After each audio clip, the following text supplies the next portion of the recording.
So far, it's safe.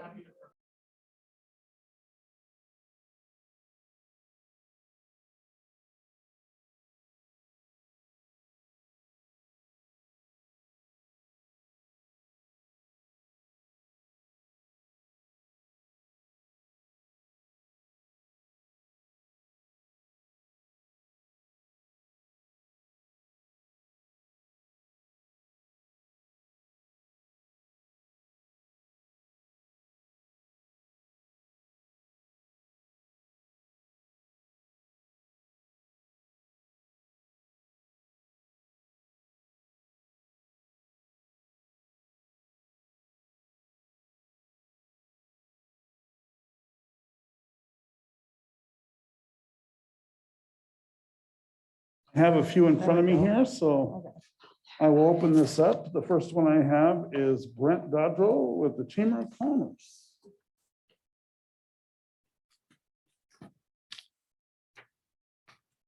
Thank you for the opportunity to speak concerning the Chamber of Commerce. We value deeply the partnership that the Chamber has with the city financially, and just being able to work together well with the city manager, staff, and even the guys out in the streets.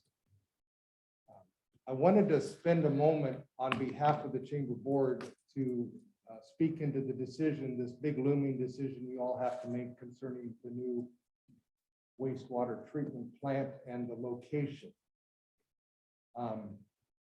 I was able to watch your workshop from the comfort of my office when you guys were talking about that. And I really want to say thank you for thinking deeply and broadly about this decision. It's a big one. Millions and millions of dollars, then it's the future of Estacada in many ways. So thank you for giving it all due diligence. As I speak on behalf of the Chamber Board, I just want to encourage you, as you think about this decision, to put on this tourism hat that we think about often. As you probably know, our chamber is not just about the local businesses per se. We have almost 130 members to date. But the other hat we wear is tourism. So we've been tasked by the city to try to drive tourism within the city. And I know that's important to you. And as we think of tourism, there's all kinds of pieces to that. But one of the major pieces I'm sure you're aware of is the waterfront. We have a river running through our city, literally, and it has loads of potential for tourism. And we've just begun to tap that. And I know even you guys know about certainly the major project to get access to the river right off Beach Street there, and you've dumped lots of money there already. I'm looking forward to seeing that big one accomplished. There's this looming idea out there still to having that walkway across the river from Timber Park over to McIver Park, and that would be huge as well. So all that to say, in our opinion, to move the wastewater treatment plant to the waterfront, while I know it makes a lot of economic sense now, it seems like to us, it doesn't make good sense for the future of Estacada. We want to try to seize and use all the property we have on the waterfront to the best of its ability. I sat in your seat a number of years ago where I voted when the city owned what is now the community center building. I voted to give that building away. I look at that now, that was one of the worst votes I ever made, because wouldn't it be nice to have that building now, right on the waterfront, right next to where we want to develop? So that was a very short-sighted decision on the city council back at that time, because we just couldn't see how valuable that waterfront was going to be. So I know there's significant price differences to locate at the waterfront as opposed to further north out of town or to the edge of town. I just want to encourage you to give good thought to that. If you take that extra cost and spread it over with the life of whatever lending mechanism you use, and then that's spread over the rapid expansion of the citizens within this city, it might make sense. just saying it might make sense to spend the dollars now and seize that property so it's very usable in the future. That's all I got. Thank you, That guys. was wonderful. Thank you, sir. And you're up next, so you might as well just keep standing there. I got you on Parks and Rec, so keep going. Yeah. You're on a roll. And I'm sorry, I missed the last time the different committees did their reports. I just am thrilled to be working on Park and Recs right now. I'm able to kind of steer a lot of young, energetic people. And so we did this trick or trot on October 30th. So it was Gina Sherman's idea and she kind of spearheaded it. The rest of us kind of got behind. When we first launched that idea, we were hoping to get 50 people there. So it was one of those beautiful days. And I just talked with Gina today. We actually had 186 sign up for that event. And on the day of, we gave out 129 medals. So we had 129 kids trotting around Campanella State Park in their costumes. Counselor Tim Bush's daughter was there with a couple of her friends dressed up as princesses. It was just a great time for our community. So I'm saying this for kudos to Gina and the rest of the Parks and Rec that just made that a banner event. I was amazed how many people came from Sandy for this event, because we weren't trying to target Sandy at all, but we had a number of people say they came over from Sandy. And following the event, I at least had 2 people come to me and says, when you do this next year, I want to volunteer because we can do this bigger and better. And so there's a lot of excitement to do this sort of thing. So I just wanted to update on that particular event. And we're looking at kind of pouring some more energy into activities in the park for the community. We're partnering with the Art Commission for the art in the park that happens at the Wade Creek Park there. We weren't able to do that last year, so we're looking forward to getting that going again. So that's just a brief update, and I'm excited about what's happening with parks. Yes, sir. The recommendation, maybe next year you might want to look at partnering with Estacada Community Watch. For their event they had downtown, they attracted about 1,200 people.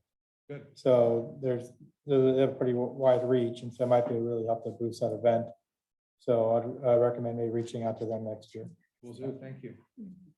Thank you, guys. Thank you, Thank sir. Okay, next I have Jim Moriarty with the veterans. Good evening, Mr. Mayor, City Council, staff, everybody else. Appreciate it for coming. Here from the American Legion, we have our breakfast on Thursday at the Oddfellows Lodge. I want to invite everyone. Also, we have some students in town in the ISE that are from other countries. They're going to be helping us. My wife and I are hosting 2 girls this year, one from Montenegro, one from Spain. And this is student number 8 and student number 9, my wife and I. So it'd be nice to have everyone come down and say hi to us veterans. And veterans are no cost this year. So hope to see you there. What time is breakfast? 7 to 11 at the Oddfellows. Thank you. Yep. Thank you. Appreciate Thank it. you. Thank you. Appreciate you. All right, I'm not seeing any more forms in front of me. Are there any more? Hey, anybody online anyway? Okay. Oh, I'm sorry, yes, Michelle. All right. Michelle Jones.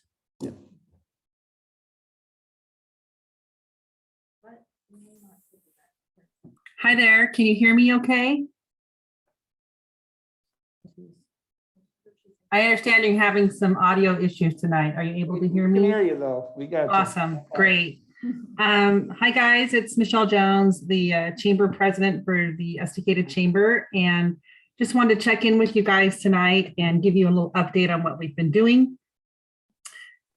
First, since it's November, I want to echo what Brent said earlier. We want to express our gratitude for the healthy partnership between the Chamber and the city. And just as a refresher, the Estacada Chamber has 2 arms.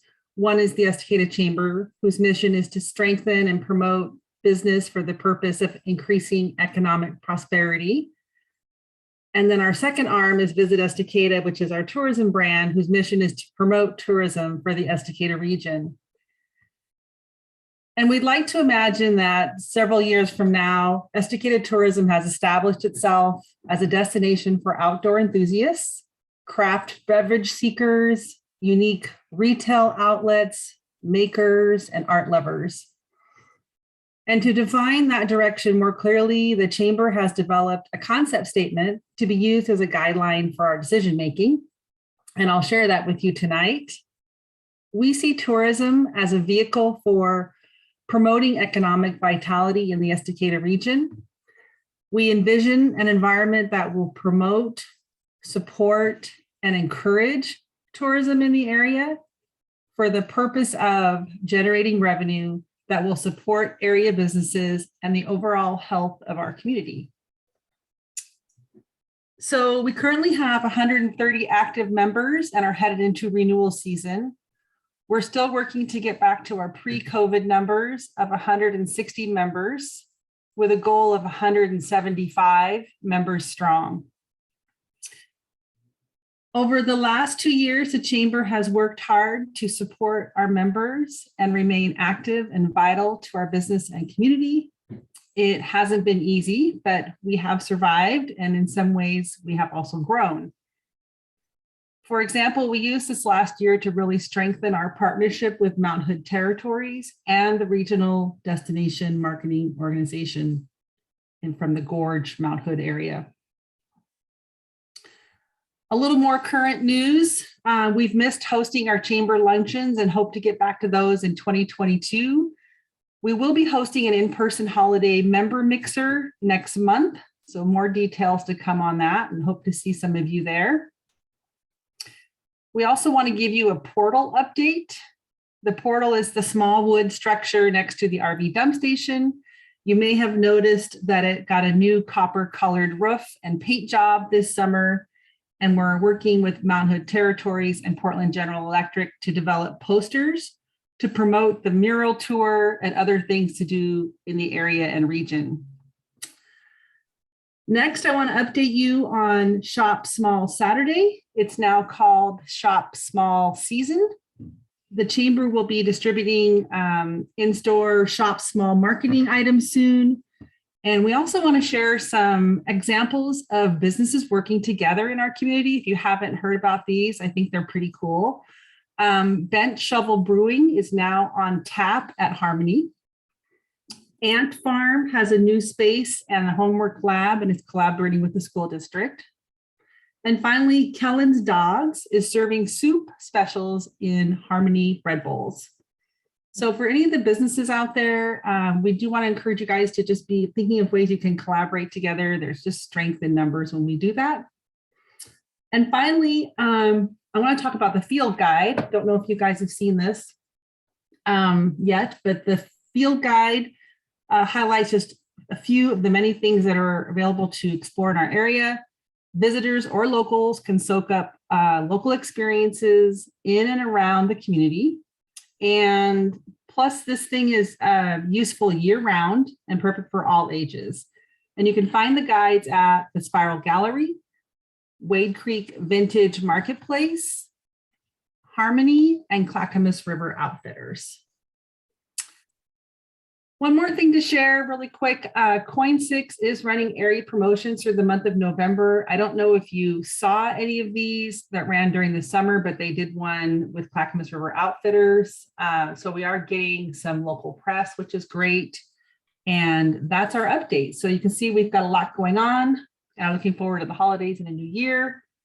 Thank you for your time tonight, Council and Mr. Mayor. Thank you, Michelle. We appreciate you, and that was very informative, so thank you very much for that.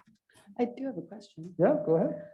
The field guide, how easy is it to update? Because, you know, once a year we tend to get a new mural, and I was just kind of wondering when we get our next mural, how easy it would be to update this field guide and continue keeping it updated year after year after year.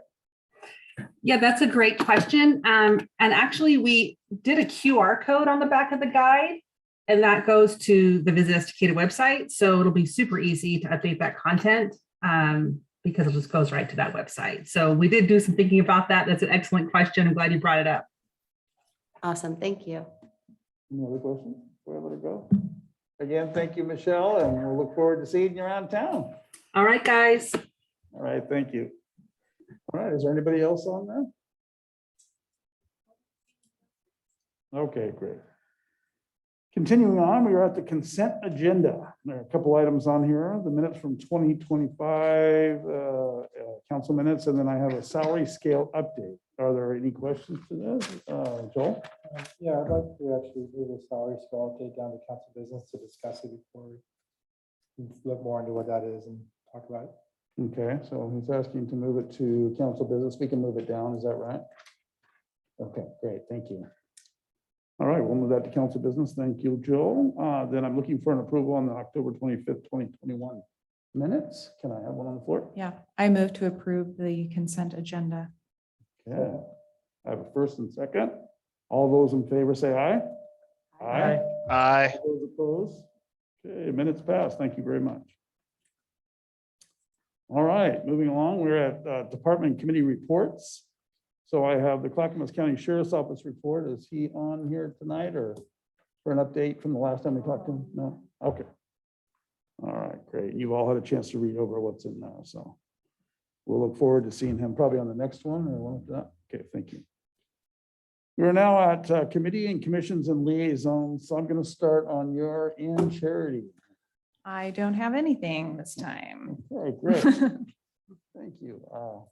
That's you. Clackamas County Climate Action Task Force is wrapping up their last meeting this week, actually. It's been very rapid fire and all during the daytime. So it's been hard for me to attend 100% of the meetings, but this should be the last meeting on Thursday. If anybody was interested in chiming in and listening, it is a public meeting and the last one will be this Thursday. Great, thank you, Katie. Joel, do you have anything? Nope, I haven't had any meeting or notification of the meeting. All right, Paul? Nothing since last time. Okay, I attended the C4. And the sad news is they were expecting a lot more from the federal government on the housing affordability. And they asked for 24 million and they received 17, which is really low. A lot of programs are going to have to suffer from this. It's a tragedy because we're facing more and more of these issues and yet we have to deal with less and less money. I think that it should have been better thought out. I think that some heads should have been brought to the table to rectify this problem. This is disgusting to even see. But needless to say, that's what the meeting was about. The whole meeting was about that. There were a lot of questions and a lot of people that were upset. So I'll leave it at that. But other than that, I have nothing else. So moving along, we will go Sean? to the. Oh, Jerry, sorry, Jerry. Go ahead. So to echo what Brent was saying, can you guys hear me okay now? Yeah. Yeah. Okay, so to echo what Brent Dodrell was saying, Parks and Rec had their first annual trick or trot. And it was for kids from pre-K through 5th grade. So getting 129 kids there, that's a pretty big thing. That's a pretty big deal. And 186 people pre-registered. That was amazing. That was way more than what they expected for being the first event. I know my daughters and they had a great time. They were a hit. The kids all took to them. There was lots of pictures taken. So great event. Can't wait to see how it grows. And then Arts Commission, they've got a lot of stuff in the works with the biggest thing is the one-page Wednesdays. That's going to be a help draw people to, into Estacada and people from Estacada down into a few local businesses. So I'm excited to see where they go with that, but that's all I got. Hey, thank you, Jerry. All right, moving along, we are at the city manager's report. Because my thing happens, must be. I just wanted to remind council of upcoming dates for meetings. Tomorrow, we have the workshop for this to review the draft city manager profile. That'll be from 6 to 7, and that's a Zoom meeting. And I think everything was sent out for that, your Zoom invitation and all the materials. November 15th, next Monday, you have a special meeting to adopt the profile from the comments that you will make tomorrow. And then also after that, the marijuana workshop to discuss the citing of marijuana and look at all the information we have from our surveys and our town hall. November 11th, City Hall is closed. November 25th, we're closed.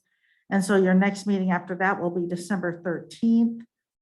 I think we have something scheduled before, but I can't remember what it is. It might be an urban renewal meeting now that we want to go over that. So, but that's your only meeting in December because the next one falls right at Christmas time. So that's my update. Okay, thank you very much. Mhm. All right, we are now at, go ahead. For our city manager. The lawn debris or yard debris, Yes. I saw that has been extended. Yeah, we're gonna keep it till Thanksgiving so people can get their leaves in there. Okay, Yep. that's great news. And then any other further updates on the ballot measures? It hasn't changed since the day after. So the 3% tax passed by 70%. And then the 2-year to 4-year is failing by 39 votes. So they said their next update was going to be, I think, this week sometime. So we'll see if more votes come in then. Okay. They have to declare it, I think, December 11th or something is their date that they have to certify it. Thank you. Mhm. All right, next we Oh, have wait. council business.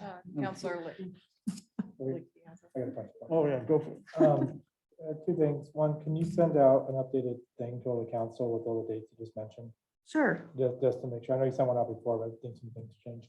Mhm. And then just for clarification of those that are watching this meeting, can you possibly clarify why those numbers are taking so long to come in for the ballot measures and why they're not, if they're coming in late or why they're taking so long to count those? Can you clarify that for everybody? Because I don't think they're gonna change. They probably aren't gonna get any more, but they do another update this week. You aren't gonna see much of a change.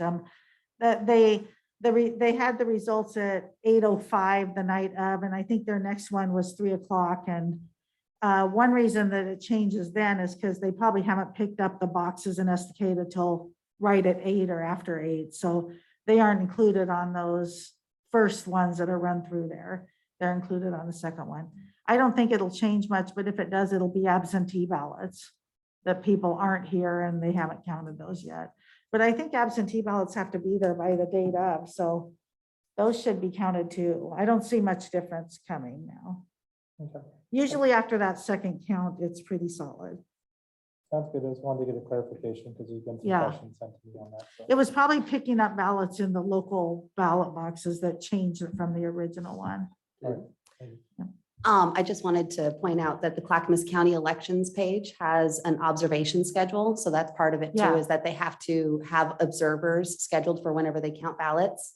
So they had an observation schedule for October 26th and 29th, the 1st and the 2nd and the 3rd. And really, there's not going to be any more counting. Their last update is going to be a certified. Yeah. But other than that, they had a full list of dates of election observation. So Okay, Sorry. any more questions before I move on? Okay, thank you. Council business, we have emergency operations plan update. Melanie? Okay. Yes, I'm Melanie Wagner, Assistant City Manager / Emergency Coordinator for this evening. Thank you for letting us bring this to you this evening. It's an update of our emergency operations plan. We've been working on it for a few months, and I want to introduce Edward Colson. He owns Ready Northwest, and he's our consultant that is helping us to go through this process because it's a rather hefty plan, and I've been meaning to do it for a while, so I appreciate having the assistance. The way we found Edward is when we were going out for quotes on how, who could help us with this update, we got a list of different firms from other cities and sent out requests for quotes. And then when Edward sent in his proposal, I called a reference, talked to the director of Tillamook County, right, who he's worked with quite a lot, and just thought it was going to be a good fit for us. So anyway, I'm here to introduce Edward, and he's going to walk us through this. We're really just here. There's a lot of updates to the plan that were just kind of administrative that we just took care of, like changing the police services from Sandy Police Services to Clackamas County Sheriff's Office. And if you see anything like that we have missed, feel free to please let us know. More eyes on this is better. But I'm going to turn it over to Edward, and he'll kind of walk you through the process that we've been going through. And then in addition to those, just the administrative changes that we've made, there's some policy things that we want to ask you about and get your direction on before we ask you to approve the plan. So Edward, I'll let you. Thank you very much. Thank you, Mayor and councilors, for having me here. My name is Ed Colson. If we go to our next slide, it'll show real quick background. I've been involved in emergency management, disaster preparedness, emergency communications for the last 10 years in various roles throughout the Portland metro area, based out of Beaverton. And in those roles, I've worked with OHSU, Tillamook County, and other private firms and public partnerships to be able to develop emergency preparedness plans. And so I thank you for the opportunity to be able to show our next update and what we've been working on here. Now we can go to our next slide. As Melanie brought out, the general update was when the original plan was developed in 2014. We went through it, and some of the administrative changes that we looked at was the renaming of the police services, since that has changed in the meantime. And then also the identifying role for the fire district and locations of EOC, of the Emergency Operations Center. So it's adding some updates to where the Emergency Operations Center is and where the fire district and their role in emergency response is going to be. And these were mostly administrative changes that we went through. We also updated names and contact information and other, such as Clackamas County is now disaster management as opposed to emergency management. So we just brought it up to the current specifics for us here. Our next slide. In the process of doing so, we started in August reviewing the current emergency operations plan that was on there. I also sent out a stakeholder survey so that we can get some feedback from the community and from the agencies that were listed in the emergency operations plan, in addition to reviewing the after action reports that were from the wildfire, in order to gain lessons learned, which I think was a very critical portion of doing so. Understanding, because that would be the pretty much pinnacle event that this plan was tested on or could be reviewed against. And then in addition to that, we created some of the initial changes, and then we met with the stakeholders of the different departments, and including some of the counselors that were here. We appreciate you coming into our stakeholder meeting. And then when we were meeting with the stakeholders individually, each of the departments from fire, police, parks, not parks, water, public works, and wastewater, we were talking to them about what their concerns were, how the plan fit up with how they plan to respond in the county-wide aspect. And then we finalized the draft plan that we sent to the council here to take a look at a review. We have some discussion points that we would like to have some dialogue on regarding some of the roles that the mayor and the councilors would be needing during the activation, or if there is a particular type of incident that would need some sort of direction. And so if we move on to our next slide, we have 3 questions for discussion. Primarily the ones that we wanted to talk about is the discussion about lines of succession in our emergency operations plan, then the roles and responsibilities, and then the levels of disaster designations. Primarily, the first 2 are kind of important and where we are looking to make sure that we get some input from the executive council here. And so we'll start with our lines of succession on our next slide. Originally in the line of succession, in the case of there being some sort of disaster or event, and not everybody would be available, the lines of succession, in order to produce a continuity of operations, originally stated that we would have the city manager, then the chief of police, followed by the chief of the fire district, and then the public works director. In discussion with each of these individuals and in coordination with talking with Melanie, we made the change in there that because each one of those individuals, if there was a particular incident, would be involved in the response for their respective agencies. So to ask the chief of police or the chief of the fire district to come in and run the city's response during a situation where he would be needed on the fire line or some sort of emergency response, that's why we made the addition that we would have the city manager, assistant city manager, and then the community development director, and then followed by the city recorder. All city staff who would be trained to understand what it would be like or what it would take to be the incident commander and have the appropriate emergency management training and instruction in the case that the particular person preceding them would not be available for some reason, whether it's vacation or they're just inaccessible to come in and run the emergency operations center. The emergency policy and governance stays the same here. And so we wanted to open this up for discussion here to see if this would be something that would be relevant or answer any questions or take the input from the council and mayor. Joel, go ahead. The community development director, I don't think I've heard of that position. Can you give me more context on who that is and Yes. why they would be above our city recorder? We figure if we ever get to 3 or 4, we're in bad shape. So hopefully that will never happen to get to the city recorder, finance director, Sadie. But the community development director is actually a new role that's a new label, I should say. Matt Lorenzen has been fulfilling the economic development director position. Am I saying this correctly? And we're because of the work that he's done over the past several years in Terra before him, we felt like that the work that he's moving into is more community-wide and not necessarily just economic focused. So, and Denise might speak more to this during your discussion of the whatever that was called, the salary schedule and the new job descriptions there. But so I believe it would be Matt that would be moving into the position of community development director. And then at this time, it's Sadie, who's the city recorder finance director. And we have full confidence in them and whoever would be, in that role, that they would be able to have a good grasp of what needs to happen with the city to keep us moving forward. So does that answer your question? Yeah, I hadn't heard of the position, so. Okay, yeah. Katie?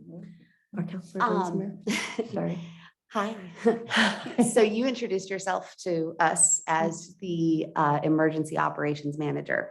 I am, before we started here, out of curiosity, why are you as the assistant city manager also the emergency operations manager? Why are you not in position 1 for the emergency coordination? Actually, I meant, maybe I misspoke, but I meant to say emergency coordinator because the city manager is actually the emergency manager, city manager, emergency manager. And then I've taken on the role as the emergency coordinator, so I work with the county and yeah. So why would assistant city manager not be? So I don't mean to interrupt you, Yeah, but that's all right. one of the very first meetings that we had after the wildfire, and I was looking at the previous emergency operations plan that we had in place, I had asked the question, who is this person in this role? And I was given your name at that time too. It's not just this meeting that we were told that you are the emergency operations manager.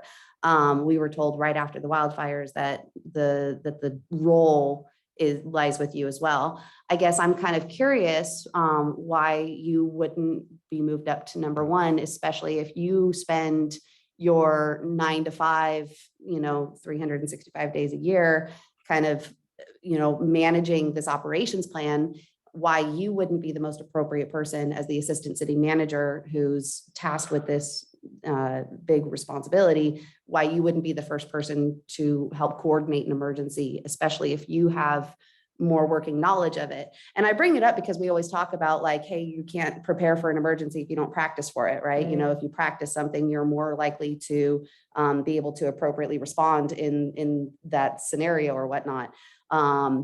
And if you, as the assistant city manager, are spending all of your time actually developing and maintaining and managing our emergency operations plan, why would you not be the most fit person to be the number one on that list for emergency coordination, when the time really came down to it, wouldn't you be the most qualified person? That's a good question, because it kind of is my thing.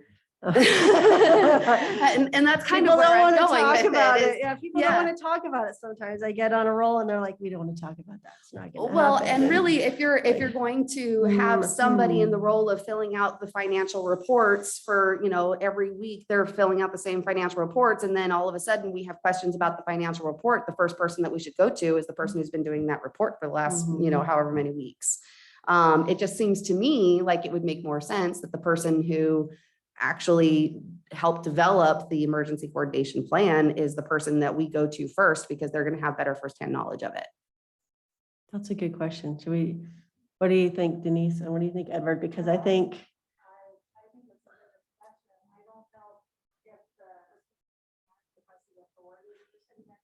Comes to the spending and stuff, so that might be why the, That but would I be know my in thought, this, yeah. gosh, my thing is really bad today. I know in the last one, Mel and I worked closely together. We were both there, Mel, so, but I think that's probably the main reason is the authority for spending and that type of thing. And that the city manager Signing the documents. signs and- things, works for the council, whereas I work for Denise, and she works for you. Or So the I- new city manager. Or the new city, because we're not having another emergency before February 5th, right? Thank God. Yeah, and I think one of the things to answer your question, as I just kind of listened as you were explaining it, would be, what if she's no longer our assistant city manager? Maybe she lives in the city manager. The next person is not as knowledgeable of that. I think we could look at it and remove the people names behind those positions and look at the actual positions and say, that's who we need to be looking at. It's going to fill a position, because I always, at IT, we always look at if you hit by a bus there. And so we got to see who might be in that position. But I think what we need to identify is that maybe as the city manager needs to be more involved in understanding that program as much as she is, or something along those lines. So therefore, we don't have that one person being the total SME that is further down the line of succession. Our city manager probably should be more involved in that somehow. And we do, all of these 4 people will need to take the classes that are for that level of, they have certain classes that they have for that level of. So everyone's going to be prepared. But like I said, in fact, for the ice storm, I was in Happy Valley and I couldn't get back to town. If something would have had to physically be done, it would have had to be someone that could make it to City Hall. So. Well, and I guess that goes back to the question then, if Melanie were to step into the city manager role, would she still be the emergency coordinator the way that she is now? Or would she then hand the responsibility of maintaining and managing this document off to her new assistant city manager? And seeing, that's the thing, is if this responsibility of the emergency operations plan is going to fall ultimately under the job title of assistant city manager, they might be the most appropriate person, whether it be Melanie or any other assistant city manager, whoever really is managing this plan, I think is going to be the best suited person to execute that plan. Yeah. And it might be where we need to rename what those titles to emergency coordinator or whatever being number 1. And then, identify a city manager and so on down the way. And look at more of like the emergency title versus the city title. Yeah. And then that allows it, it makes it more fluid. So if the city manager suddenly is the SME and taking that position versus, or if it could be even our community development director, suddenly that person is switched out and they become the SME on that, then, it allows us some more flexibility to shift that. Whoever that SME is, they should be, and takes that title, should be able to sit in that position. But then that, I think if remember when reading through our ordinances and stuff, that I think Denise is right about authority. So that means we have to review ordinances to make that fit. Yeah. I know that our emergency operations plan has to line up with our ordinances for authority on finances and stuff. And so we might need to review those in unison to try to see how we can make that more fluid and still be able to make sure the authorities are delegated properly.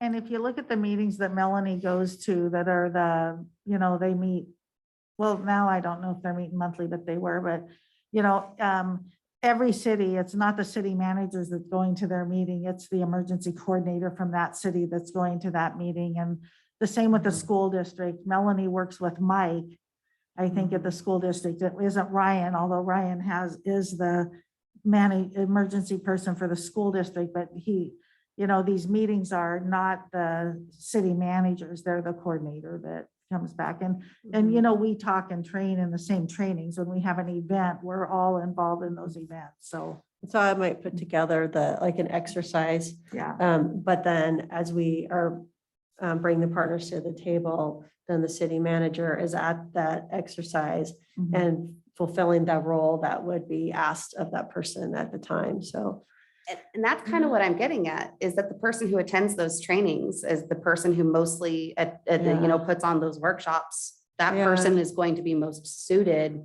in the state of an actual emergency. And when we talk about authority, Mhm. if that person didn't have authority, they shouldn't It even be would number roll. 2 on the list. They Right, it shouldn't be would on the list at roll. all.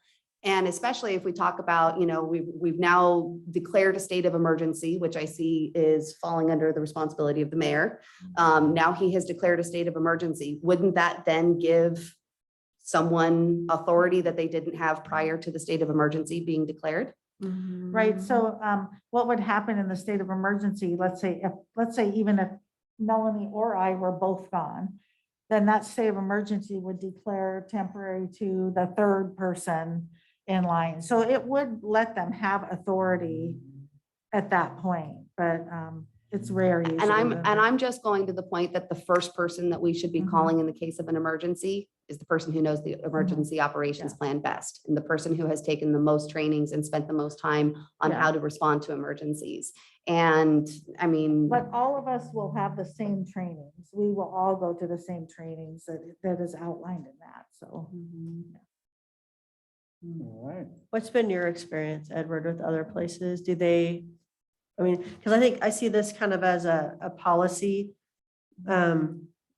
It's policy and coordination of, if, they might not be, the city manager might not be the incident commander of the, whatever situation is happening, but who's going to keep the city running and responding and making sure that the departments are doing what they're doing and the employees are okay. And so I think it's a good question, but I don't know. So in my experience, when it comes to who is going to take the role of actual operational management, it does vary between if a dedicated emergency manager exists or a dedicated emergency manager role exists within a governmental agency, then that individual usually will do it. Now, there are the primary and deputy, but when it comes down to the actual particular activation of an incident, it would be the listed emergency manager. Now, that doesn't mean that can't be transferred through delegation of duties or delegation of command, that if Denise is, I have other roles such as number 4 under emergency policy and governance, because maybe everybody on the council went to a conference or the mayor is also on vacation or so. And so now she's doing the role of emergency policy, that delegation of authority can go to the deputy emergency manager. But no matter what the decision is made within this, within the city here, it should be properly put into policy in order for that authority of command, so that is clearly listed in there. I'll defer to what the city of Estacada and the councilors and the mayor and the administrative office want to do in regards to who wants to be number 1 on there, number 2, and if you want to put them in the particular roles as emergency manager and emergency management coordinator. But when it comes to that, it really would be the comfort zone of where you want the person who's going to be running that emergency with, and then clearly delineate that into the policies in the city codes, that if it is going to be by title, emergency management coordinator, then it is somebody who's going to take that as that ancillary role, as opposed to assistant city manager. So whatever that case, whatever the decision is or the case is going to be, then we can make that change into there. Okay. Any other questions? No? Joel?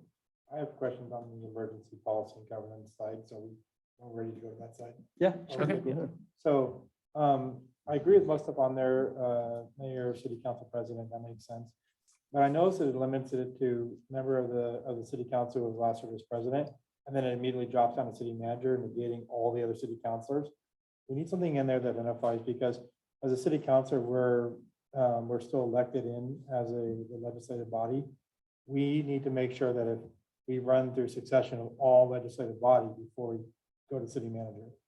So we need to rewrite that. Now, I get that'd be hard because we got to identify, it's easy to identify last council president, because that was an identified titled position.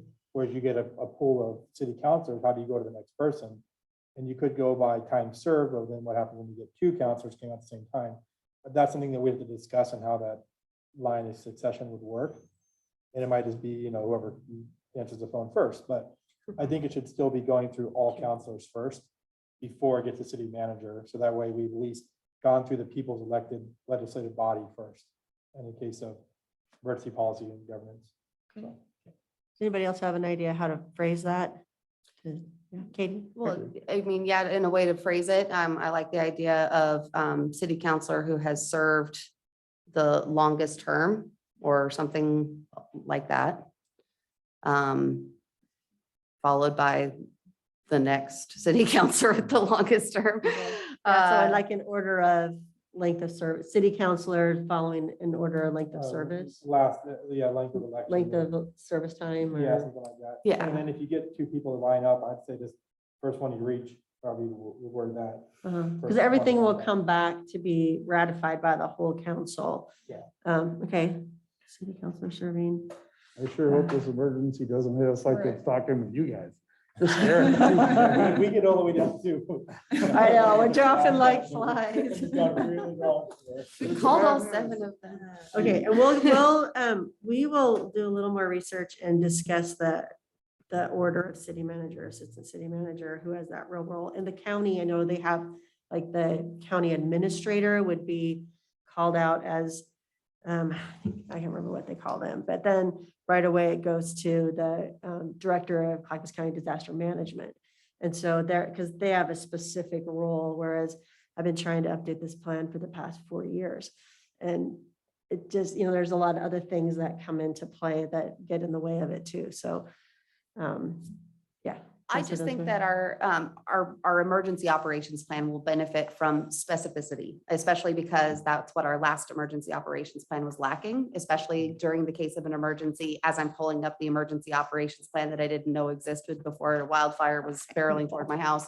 And I'm looking at this document going, well, who is our emergency manager? And we had no idea. And it took, going through the disaster, coming back from the disaster and coming to a city council meeting for me to say, who was this? And to find out it was the assistant city manager. And we didn't know that before.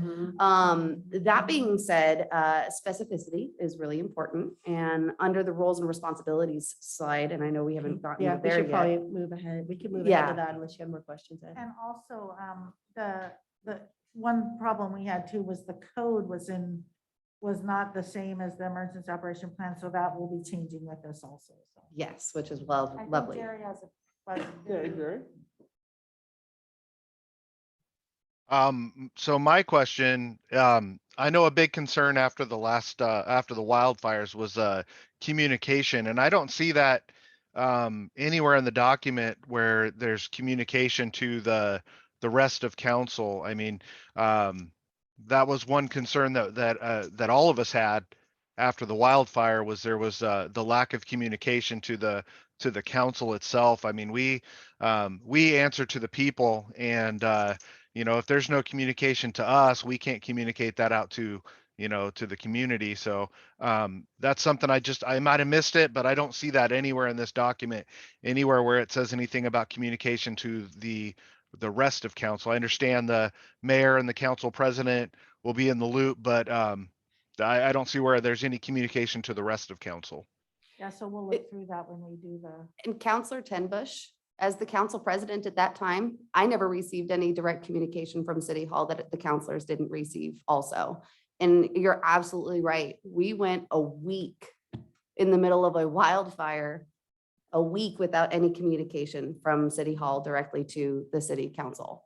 No updates, no heads ups, nothing, no request for service, no, hey, there's going to be what did you call it? Incident command meeting or something like that. We never were alerted to, hey, if you want information about the wildfire that is currently facing your city right now, this is the best place to go at this time. This is the people you'll be meeting with if you have any questions. We were never really given that level of communication. He's absolutely right. And I don't want to speak on your behalf, Mr. Mayor, but you had to go seeking that communication. It's my understanding that that communication didn't come to you. This is very true. I made immediate contact with my council, with you, the council president, during the wildfire, but I have to say that contact was not there. There was a 3-hour delay from the county's response to our response. That's crucial when you're going through something to that effect. And I testified to that on the Capitol floor. There was definitely a loop in here that was not what it should have been. And that's what we have to make sure doesn't happen again. So getting this right is very important. Yeah, and that was Yeah. probably ours, because the mayor and I talked daily. Yeah, We were communicating, but yeah, and Melanie, but that rest of that So communication. we'll look, I'll look at through the plan again to see if there's a place where communication responsibilities is highlighted. But I think that's also a lesson learned and Mhm. something that we could exercise a little more and just be ready to follow through on. Yes, Councilman Key. Yeah, so during that time, I recall specifically, I was heavily involved in this one from the SK Community Watch side of things, in the C4 I was elected. There was more times that I could count that I had more information about what was going on than the mayor did or the council did. Because they came to us and provided us information. They didn't know who to contact. They didn't know who to reach out to. And that was even our emergency coordinator was coming to us with information to update us so we could update the mayor.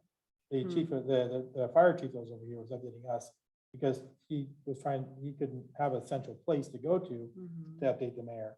And at that time, I was just head of a small nonprofit that we eventually opened the command center over here we ran. Really? So that's a broken piece, but at the same time, I also want to make sure that we don't discount nonprofits in the area that coordinated so much in that. And obviously the SK Community Watch was a vital piece on a lot of that, but there was also the food bank and everything else that did stuff as well. We don't want to, including some churches, we don't want to discount that. And so we need to make sure when we're talking about communication, that we're also involving those key organizations that have the resources to deploy quicker than a government agency does, as we saw. And so that they're involved in the loop too, so they can deploy their resources off of people as well. So while it's important, yes, to update the mayor and the city council, and that's important, we don't want to miss that in the communications. I think that's critical to make sure that those key organizations with the resources could jump to action, can be there to do that, and make sure they're in the loop from what the city needs, so that they're not stepping on toes either. So. Yeah, and quite frankly, just even Melanie and I weren't getting the information. I mean,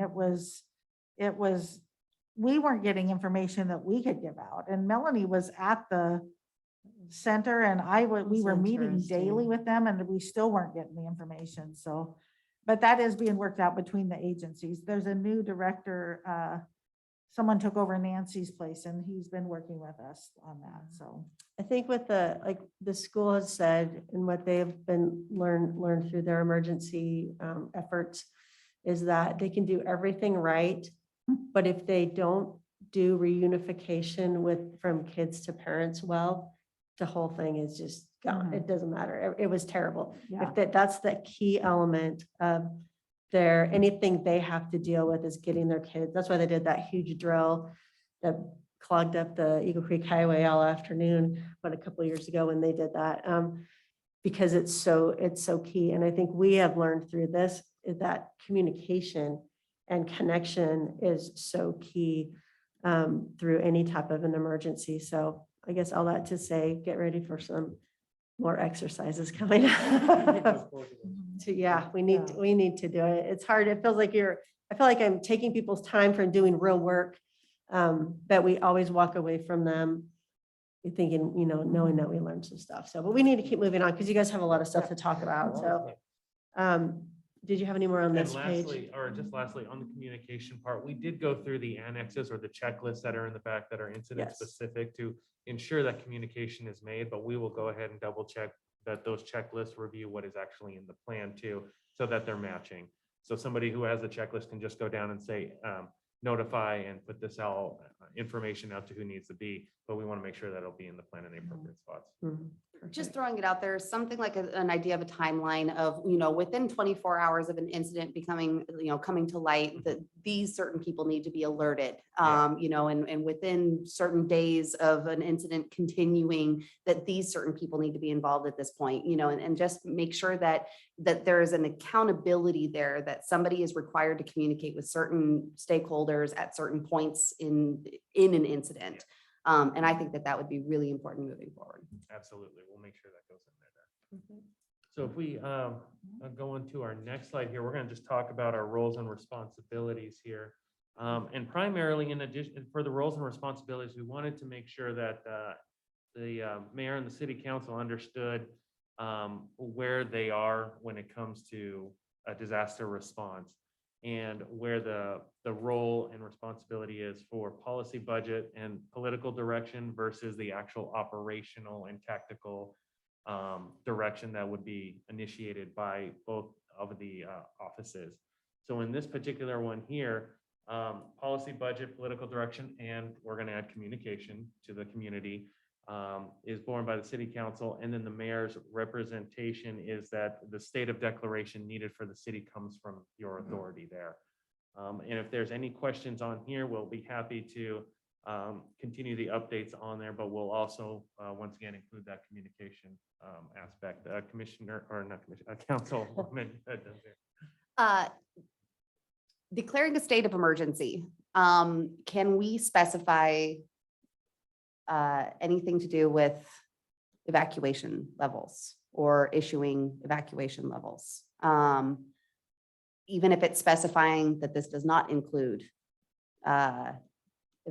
issuing evacuations, or maybe it's that the mayor will have the authority to communicate impending evacuation levels, even if he doesn't have the authority to necessarily declare an evacuation level. But if he gets, word of an evacuation that is impending, does he have the authority to communicate that impending evacuation to city staff, to city council, or to the citizens themselves? I would really like to see that specified in here as well. Again, lessons hard learned.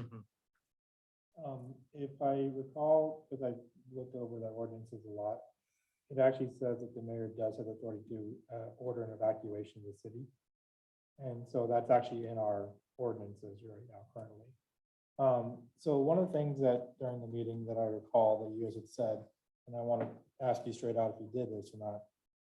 You guys had said you guys were going to create a plan and then we can change the ordinance to fit the plan rather than fit the plan to the ordinances.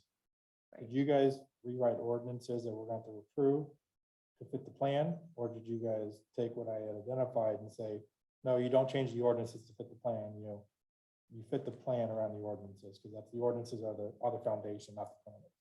So we have not revised the ordinance yet. We've been strictly working on the plan and wanted to get the feedback on how the plan and what the council's direction is on the plan. And then after that, it's typical to go through the code and make sure that it lines up with how the plan was written. We did that before in the development code when we did the active transportation plan. That called out a lot of development. I think that was in the development code. And there was another plan that we did where you write your plan and then you go back and make sure that everything in the code lines up with that so that you're enforcing what we've just worked out. So we haven't done any updates to the code yet. My concern is this one. You don't change the laws to fit what you want. You change what you need, what the law, you change your plans around what the laws have dictated. That legislation has dictated what has been approved already by the councils, and there's a lot of legislation that we've talked about it. So when you're writing a plan and you're going, oh, I'm just going to make the laws fit what I want, that's not how the law works. you fit your plan around the laws, and I don't think it's the right thing to sit there and go, well, this is what we want, and so we're just gonna change all the laws to fit. And that's what I'm hearing, and I don't agree with it. I hear what you're saying. I Our feel like code it's isn't necessarily law. It get like you revise the code all the time based on best practices or current situations or new learned, something happens and you evaluate the code against what the situation was, and then you revise the code. And so that's how we were looking at it. I don't know if Denise wants to, or Ed wants to add any more to that, but I mean, I don't anticipate like totally going in violation of what the code says. But everything should work hand in hand. What the code says and what the plan is saying should all work hand in hand. And so. And I get altering ordinances for small things. But like I said, you should be dictating your plan around our current code. And if there's a conflict, yeah, bring it up, we'll talk about it. But that you don't, and this is the way I've seen it, you don't change laws to fit a plan that you want.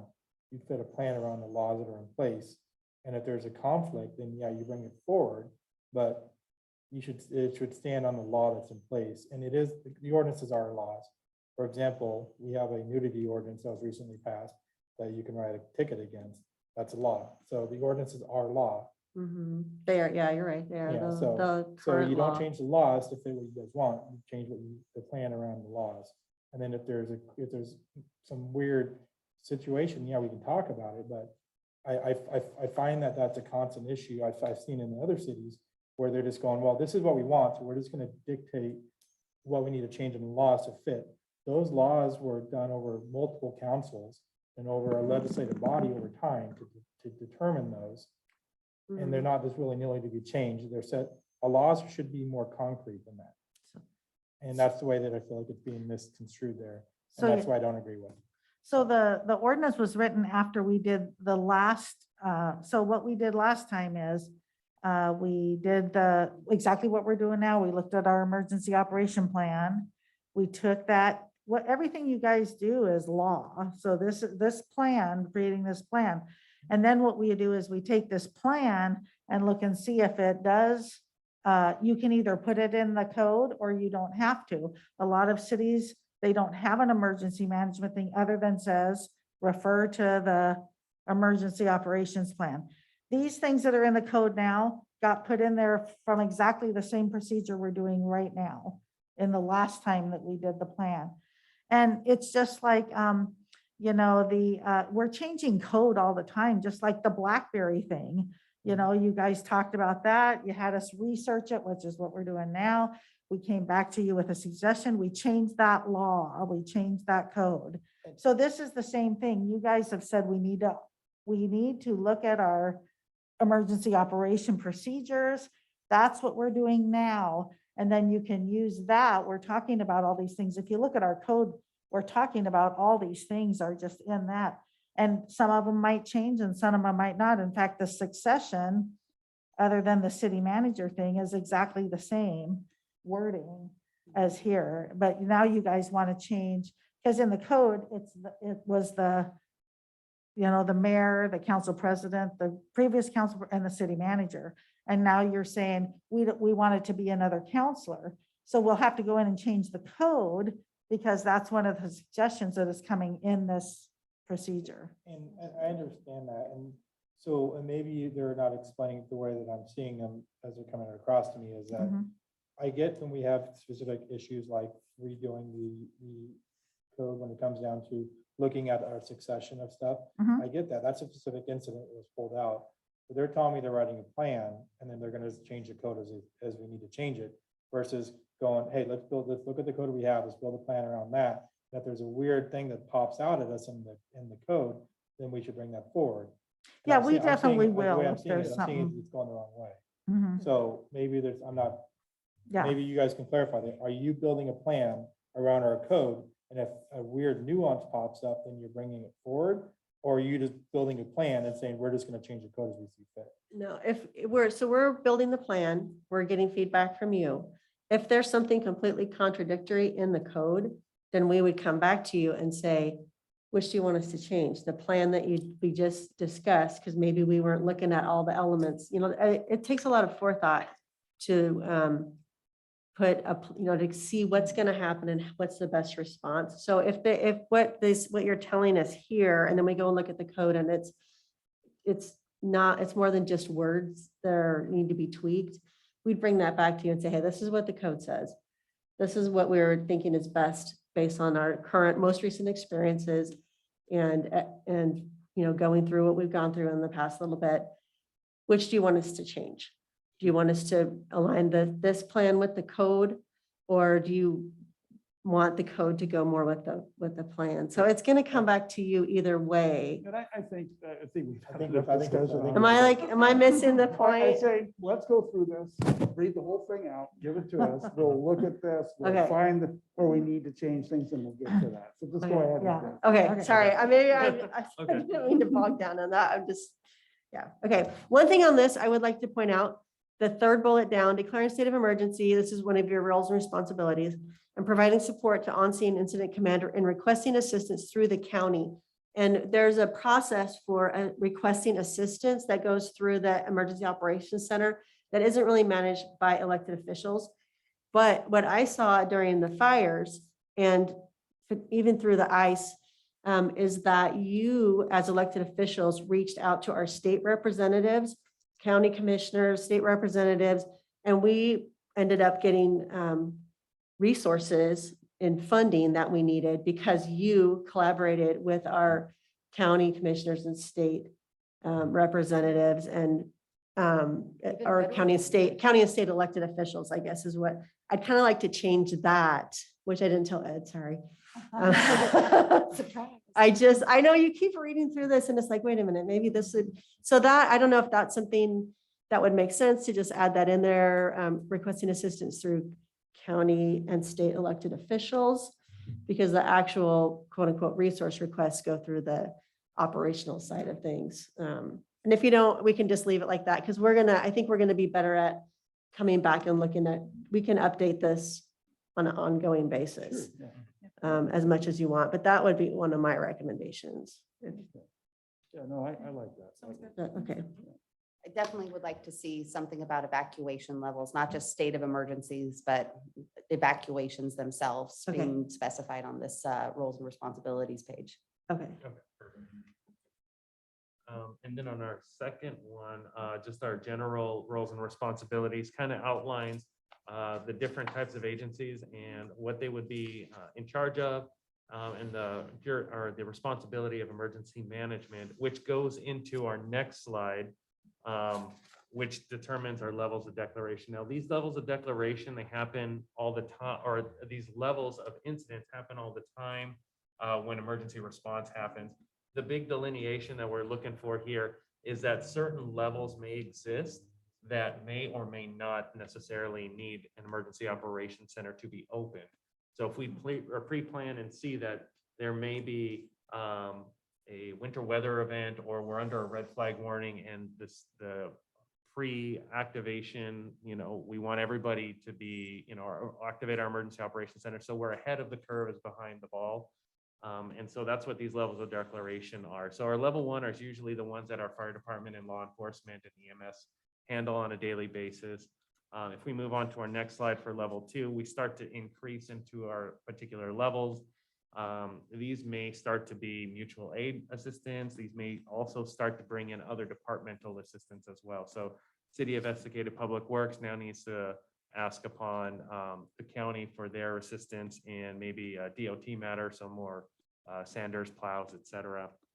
And then once we get to our next one, our level 3, we pretty much had a Cascadia event or something really, we're having a bad day at this point here. And so this is where the EOC is opened almost automatically as a reference to that. Council. This seems like semantics, and I know I'm being picky at this point, but it's funny to me that in levels 1, 2, and 3, we haven't specifically called out, and I realize we're trying to be broad here, but we haven't used the word wildfire in any of these levels. And that's a little disappointing, seeing as how our city or our community in general has been faced with multiple major wildfire events in our history, in our town's history. I mean, if you'd pick up the Discovering Estacada book or whatever it's called, that you can read about it, we've been faced with major wildfires since the early 1900s as a city. And I just think it's kind of funny that we haven't used that verbiage in our own emergency operations plan. We can add that. right? Yeah, we can add that in there. It'd be nice. you. Thank you. Joel, just to Yes. clarify, so level 3 would have been like our wildfire incident that we had, correct? Level 2 would have been like during our ice storm that we had, correct? Just to kind of put it in clarification for everybody here as well as watching. just so that- Yeah, extended power Yeah, outages yeah. would be in level 2. Yeah. Yep, I would agree with that. And this is kind of the stuff that we can exercise too. We can say, okay, here's the situation. What's our course of action? What level do you think we fall into at this point? And who's going to do what? You know, what's the responsibility of the council at that point? Are we at a place to declare an emergency yet? Are we not? And those are the kind of things that we can exercise so that we know how to not just, we don't have to spell everything out in the plan, but we know how to interpret it and how to utilize it based on the incidents that we get faced with. So I think you're right. I would say level 2 would have been the ice storm. Yeah. Yeah. Yeah, and as Melanie brought out, one of the biggest things is to continually test this so that, it becomes familiar, and then we can make a clear delineation. A forecasted 24-hour ice storm or extended past 24 hours becomes a level 2 for the city. And so as we continue into our very last slide here, thank you everybody for your time and your questions. We took good notes, and I appreciate all the feedback that was given on here. We'll be still in communication as this is still in the draft. We just wanted to do a progress check to let everybody know where we are on this, and we'll continue to request feedback and have everyone review it there. I appreciate your presentation. It was very thorough, and thank you. And we'll be visiting this, I'm sure, a few times. of course. Yeah, And, yeah. Our but hope you've was. done a lot of great work. so Our thank hope you. was to take your recommendations today and hopefully hear them accurately as you were giving us direction, be able to fill them into the plan and then send it back out to you with those highlighted changes and then have it approved. And if it takes longer than that, that's fine. If it takes a couple times, it's like, I mean, I was still seeing things that I wanted to ask about right up till today. So it helps to have a lot of eyes on it. And then, like I said, as we do, exercise it, usually we would do an exercise every year. And maybe we can even, do it more frequently if the time allows and if there's interest in that. But yeah, more eyes on it is good, and just discussion of it and exercising it. So any other Thank you. questions or? Any more questions? No? Okay, thank you guys. All We right, thank appreciate you. Thank you. it. All right, next up. A long time. We'll try to keep this one a little shorter. All right, wastewater facility plan update. Kurt, good to see you. Good evening. I'm Kurt McLeod with Kurt McLeod Engineers. We're here tonight just to discuss the facility plan. We're at a point right now where we need to make some final decisions on location before we submit the final plan to DEQ. So what we'll do is I'm here tonight just to discuss the impacts of where we put the plant. I'm confident that you're all aware of the impacts of the decision you make. That generally there's some typical criteria that fit wastewater plants. They're typically along a river. They're typically at a low point. And they're typically separated from residential. So 60, 70 years ago, when they built the plant, that may have been the case. So now we're typically what cities do is they grow into where they're encroaching into wastewater treatment plant sites. So someone like the city of Sandy, they built their plant miles out of town, which was good foresight. However, expanding their plant is difficult when you have long pipelines to it and away from it. So their current plan is to build a second plant in town now. So some of the points I wanted to make was that short term, we can see cost savings by selecting a location that is on the existing pipeline where your existing pump stations are configured to use that piping. Long-term, we can pick a selection that better meets criteria long-term, but we will pay for that upfront. So something to consider is how that money could be spent, perhaps to address other components if we want to restore riverfront property, for example. The difference in cost may be something that would be better spent buying property and rehabbing property or developing undeveloped properties right now. You should also be aware that we can design plants to where they're minimal nuisance. We can make them attractive. We can shield them from the public. We can have murals and concrete casts and fencing. That really would be, they would not be an eyesore. Like we've all seen plants that are eyesores and the odor problems. But there are things you can do to address those. And then lastly, let me just say my perspective is just to come talk with you. I have no vested interest in one side or the other. Initially, we had selected a site in the industrial park that was ultimately, I guess it was part of that 27 acres that recently sold. We had worked with the property owner quite a bit, who was anxious to get us on this site. But we ultimately found out that the difference in cost was pretty staggering. So when we determined it's about 30% more cost to move it out that far. Along those same lines, you might consider, if indeed we want to go that route, which is easy for me to support that, that's a good long-term perspective. So you're really looking at a long-term future for the city. But we might even consider going further north, go out to Hypel, go beyond the city limits altogether. So that has physical benefits in that it's all downhill. We could probably recover some costs by reducing pumping costs, reducing pump station costs. So that's something to consider. So I'm here tonight just to hear your concerns and your perspective, and then let's try to boil it down to how we'd like the final of the facility plan to be written. Katie. When we talk about a new spot, regardless, it's going to have to be pretty close to the river. Am I correct in that assumption? Well, we have to build a pipeline to the river regardless of where we put it, correct? Okay, so just a pipeline to the river. So the theory is that we could essentially free up riverfront property and move it to some place that is not considered riverfront, or wherever we move it through, or wherever we move it to, is that always going to be considered somewhat of a riverfront property? No, certainly not. Okay. There's lots of places we could move that would not be riverfront property. And the properties we've looked at thus far were to put it in the industrial park, which are close to the river. The river has an oxbow there that we would hope that we get to that narrow point. But no, we could put it anywhere. It doesn't need to be. City of Sandy, for example, is going to pump to the Sandy River with their new plant. So that's a lot of discharge pipe. They have an $80 million program, City of Sandy. Hey, Joe.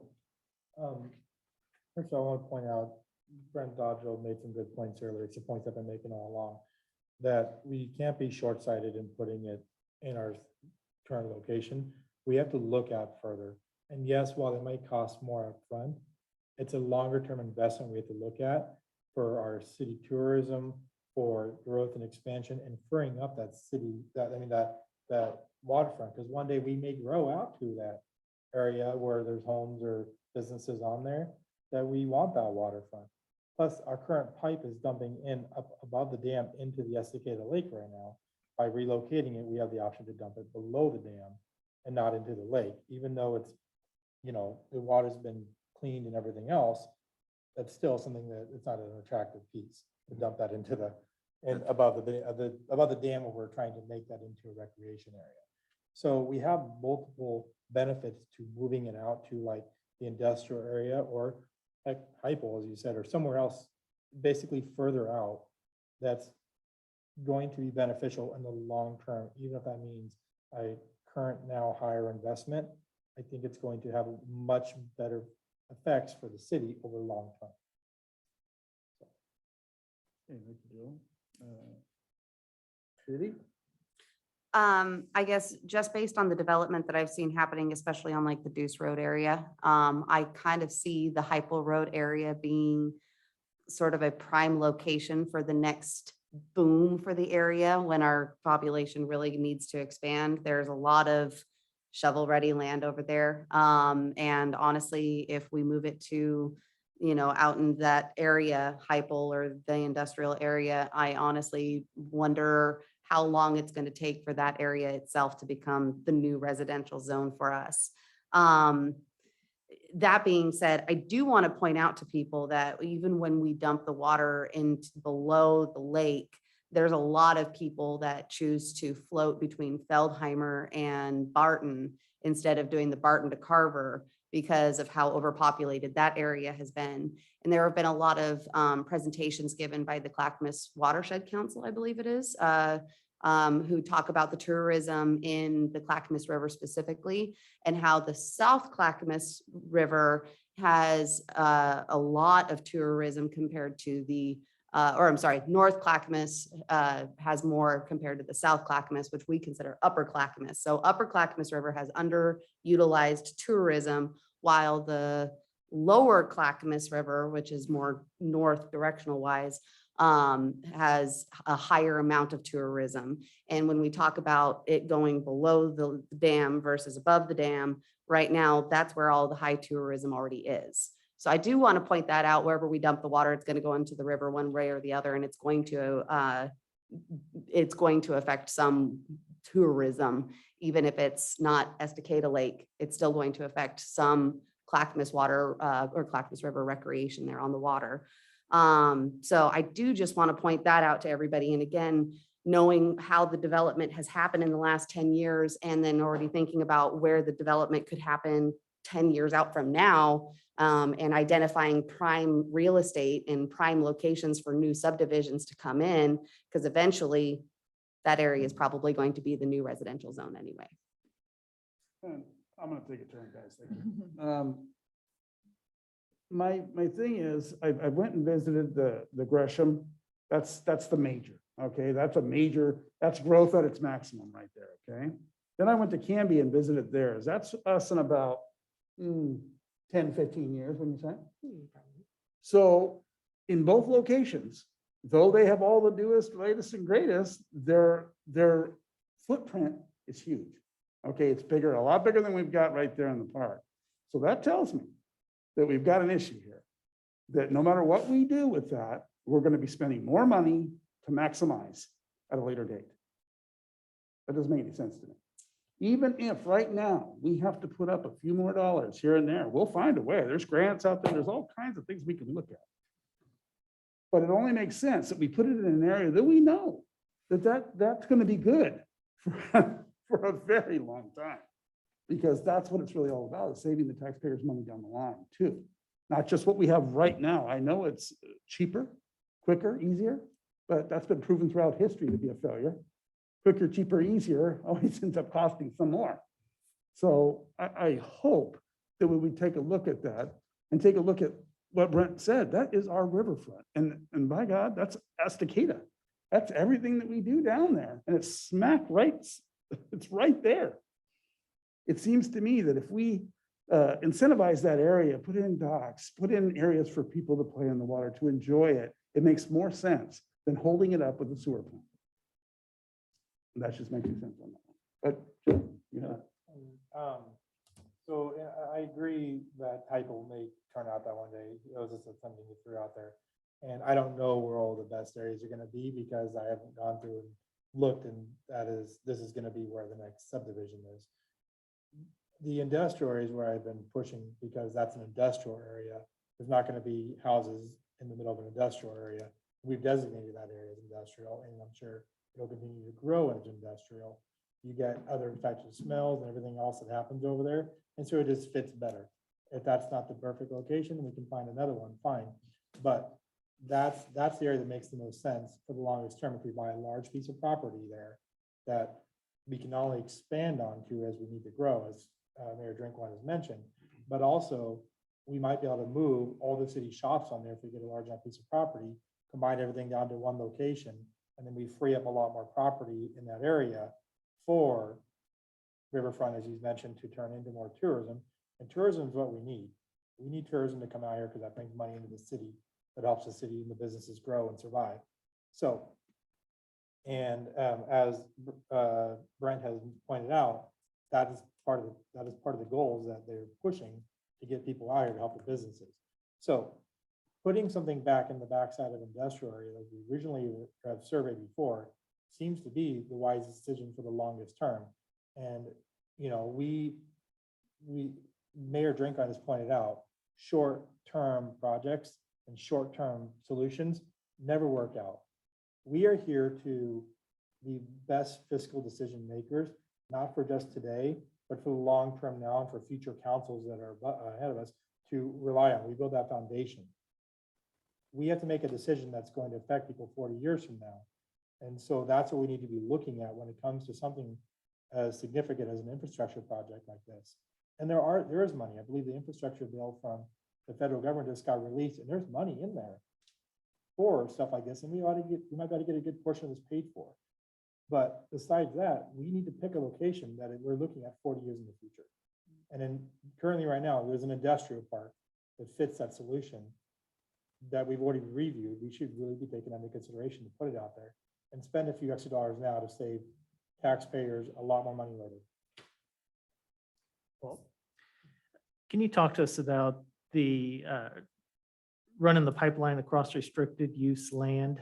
In your write-up, you say that Clackamas County zoning requirements limit or in some locations prohibit pipelines across exclusive farm use, timber districts, or rural residential zone properties.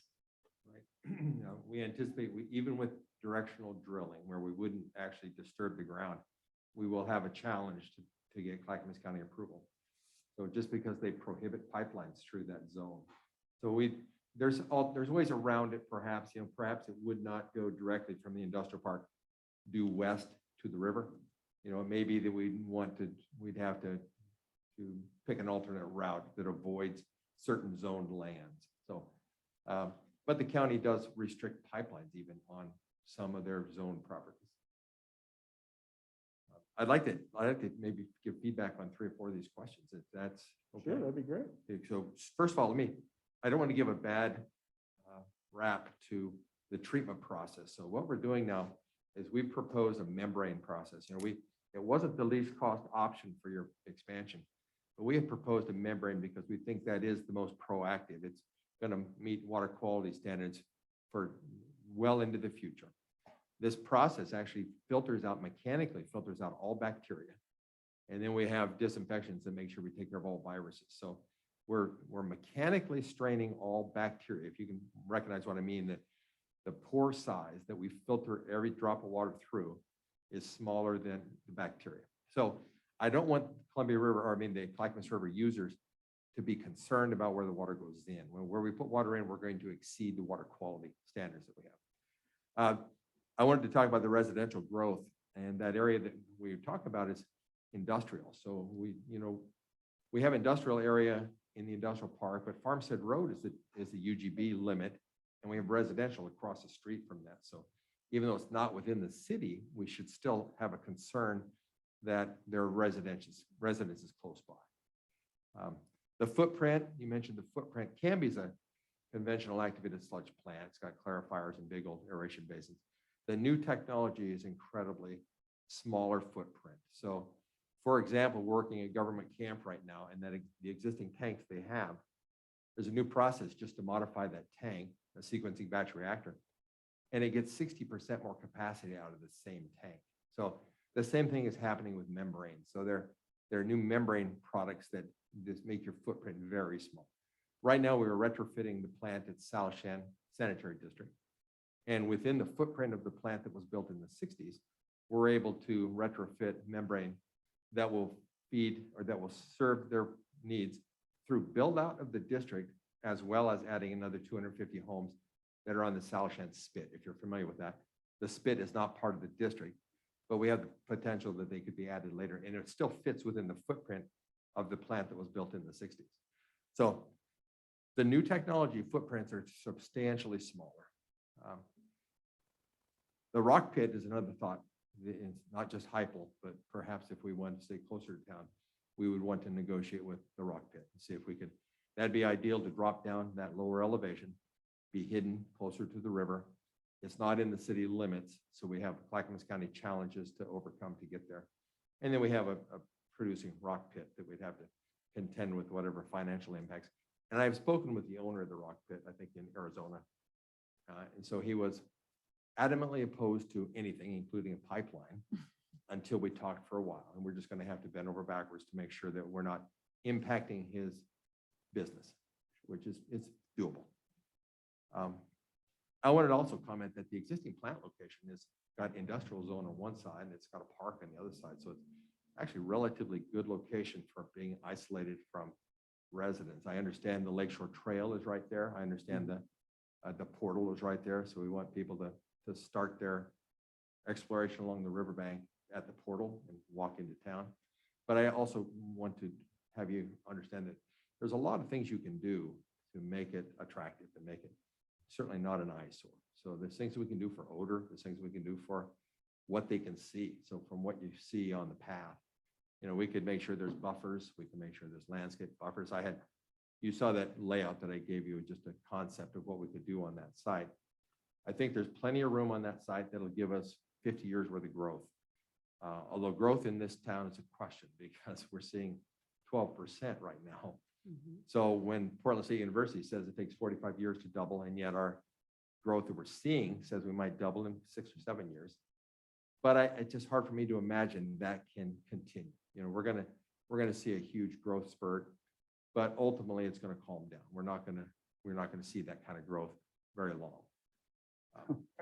I wish I had your thought pattern as far as growth, but you know, people are having kids and growing families, and we're getting more population every day. There's no way it can reverse itself. Well, it won't reverse, but I do hear that Portland metropolitan area was short, I think 600,000 homes in the next 2 decades, they said. Yeah, 600,000. from everybody homes. moving out. Yeah. Yeah, I get You that. guys are just a suburb of Portland. Now you're becoming that. Yeah. No, we're not. Seriously, don't identify us as a suburb. of Yeah, Portland. okay, sorry about that. Yeah. Joe, go ahead. Bedroom community is a bad term. Yeah. Go ahead, Joe. Oh, sorry. You addressed. And then a lot- Jerry next. You addressed a lot of things there, but I think one of the key things that you missed was that's prime riverfront property. And that's something that we need to look at, and that's something that's gonna be developed to attract tourism. And while I get you can put up walls and murals and whatever other ways you wanna try to hide it, it's still there, taking up property, and it's still there, and people are gonna know what it is. You can't, no matter what you do, you can't fix that part unless you move it somewhere else. So the rock pit idea I like, that was something I had early on, but I didn't think it was a possibility. But it sounds like you talked to the owner and it still might be a possibility. So that'd be something you need to consider, is that rock pit, because that's far out of town. It's down in a hole and it gives us a lot of benefits to it. So, I mean, that's something that I would definitely be considering over the industrial area. So, but that's still a I possibility. agree with you. I agree with your comments. Just recognize that we'll pay for that. So. Yeah, and that's like. it's an Jerry, you investment had for the something? future. You want to go? Can everybody hear me? Yeah. Okay. So, Kurt, what kind of, or how many acres would we need to purchase? How many acres, if we were to move, how many acres would we need to purchase to facilitate this plant? Well, the existing plant is on about 2 acres. The site across the street is 6+ acres. We had anticipated we'd need 10 acres that we could merge the plant and the public works shops onto. But that was partially dictated by 10 acres being made available to us. I think if we were out there negotiating, the cost of that was reasonable. If we were to buy in the industrial park, it would be very expensive. It's quite a bit more money to be inside the industrial park. If we were to go outside the urban growth boundary, we would probably want more land because we'd be able to buy it at less cost. But I would say that 10 acres was luxurious. Then we consider the existing plan is 2 acres. The city shops is on a 6-acre site, but they don't utilize that site totally. Okay, so if we move the plant, the existing property is still going to have public works and city shops on it, right? Correct? I would think not. I think if we have a perspective that we want to move the plant to recover riverfront, I fully expect we want to move the city shops also. Okay. We'd want to demo the existing plant and move the city shops and recover all of that land.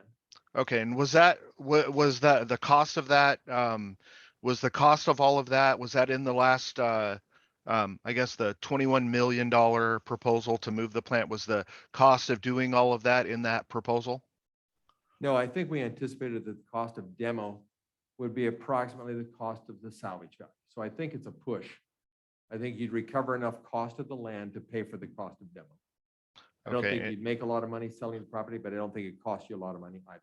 but was moving the shops and everything, was that included in that, and the purchase of the land included in that, proposal? No, but in the proposal where I did give a site layout on the existing shop site, I anticipated the shops would coexist with the wastewater plant. So we showed provisions where they would have access to the frontage roads and they have a storage bay and they have plenty of room to park their vehicles. So it would coexist, but we didn't put, there wasn't, I guess, a substantial amount of money to have to add to the budget to accommodate the public works. But I think what he's asking, Kurt, is the 20 million for moving it, you know, if we want to move it to the industrial park, because that included the cost of a pipeline. That was the Yeah. extra cost. That didn't include the purchase of the property or the, what else? Or moving the product. it didn't include the buildings that would be big enough to move the shop. Those would be extra costs onto that. That's true. Yeah. We did not include the cost of both the property or the, But we have no idea what that would be yet because, No. yeah. Industrial property will be expensive. That 10 acres would cost what he bought, you know, we had anticipated that 10 acres would have cost us $1 million. yeah. In the industrial park, I'm hearing numbers that would be more like 10 acres for three or four times that. Yeah, Yeah. about 3 or 4 million, yeah. Yeah. But like you said, further out or in the rock quarry, it might be less. Katie? So not talking about any theoretical new sites. I just want to talk about the old site where it's currently at and the plan to redevelop that space. Does the new plan or does the plan that we see include the potential for growth later down the line? So in 10 years or 20 years, if we exceed our growth predictions, will we have the capability of going back to the site that we're at now and expanding it even further? Or would we at that time need to say, you know what? I was really hoping that this wastewater treatment plant was going to last 10 years and it looks like it didn't. So now we're going to have to build a completely new one somewhere else. No, I think that the plant that we proposed would give you long-term service. I don't ever expect that we would grow back into the plant along the highway. I think that we have plenty of room to grow in that existing site. I think when your development occurs to where you've got a substantial amount of residential contribute services, you may be stretched out to where a new plant facility, maybe a second plant facility like Sandy's doing. They're doing 2 plants. So it may be more cost effective to pick a second plant that's 5 miles out of town, downstream. So I don't ever see that we would grow back into the existing plant site, but I do ensure you that there's plenty of ground in that area that we can expand to. So just to clarify then, if we were to move to a new space and just completely from the ground up, get a new wastewater treatment plant, will the new wastewater treatment plant face the same barriers where eventually we're still going to have to build a second plant somewhere else? Or would we have the ability of expanding on that footprint that we have now just built from the ground up and being able to grow the wastewater treatment services in the one space that we have now just procured and developed? Certainly we could find a site that would give us, we could get 200 years worth of growth if we want. So it's just a matter of finding the site that we want. The technology is going to keep our footprint very small. The process when we handle products, the waste products from wastewater treatment plants, the frequency of handling products would increase. You don't necessarily need to build larger structures to hold things, but you may have to increase your process. So you're moving material out in and out. So biosolids, we produce biosolids at wastewater plants. We store biosolids. So when you get pushed to the wall, like you are now, your wastewater treatment plant now, we just have to haul them out more frequently.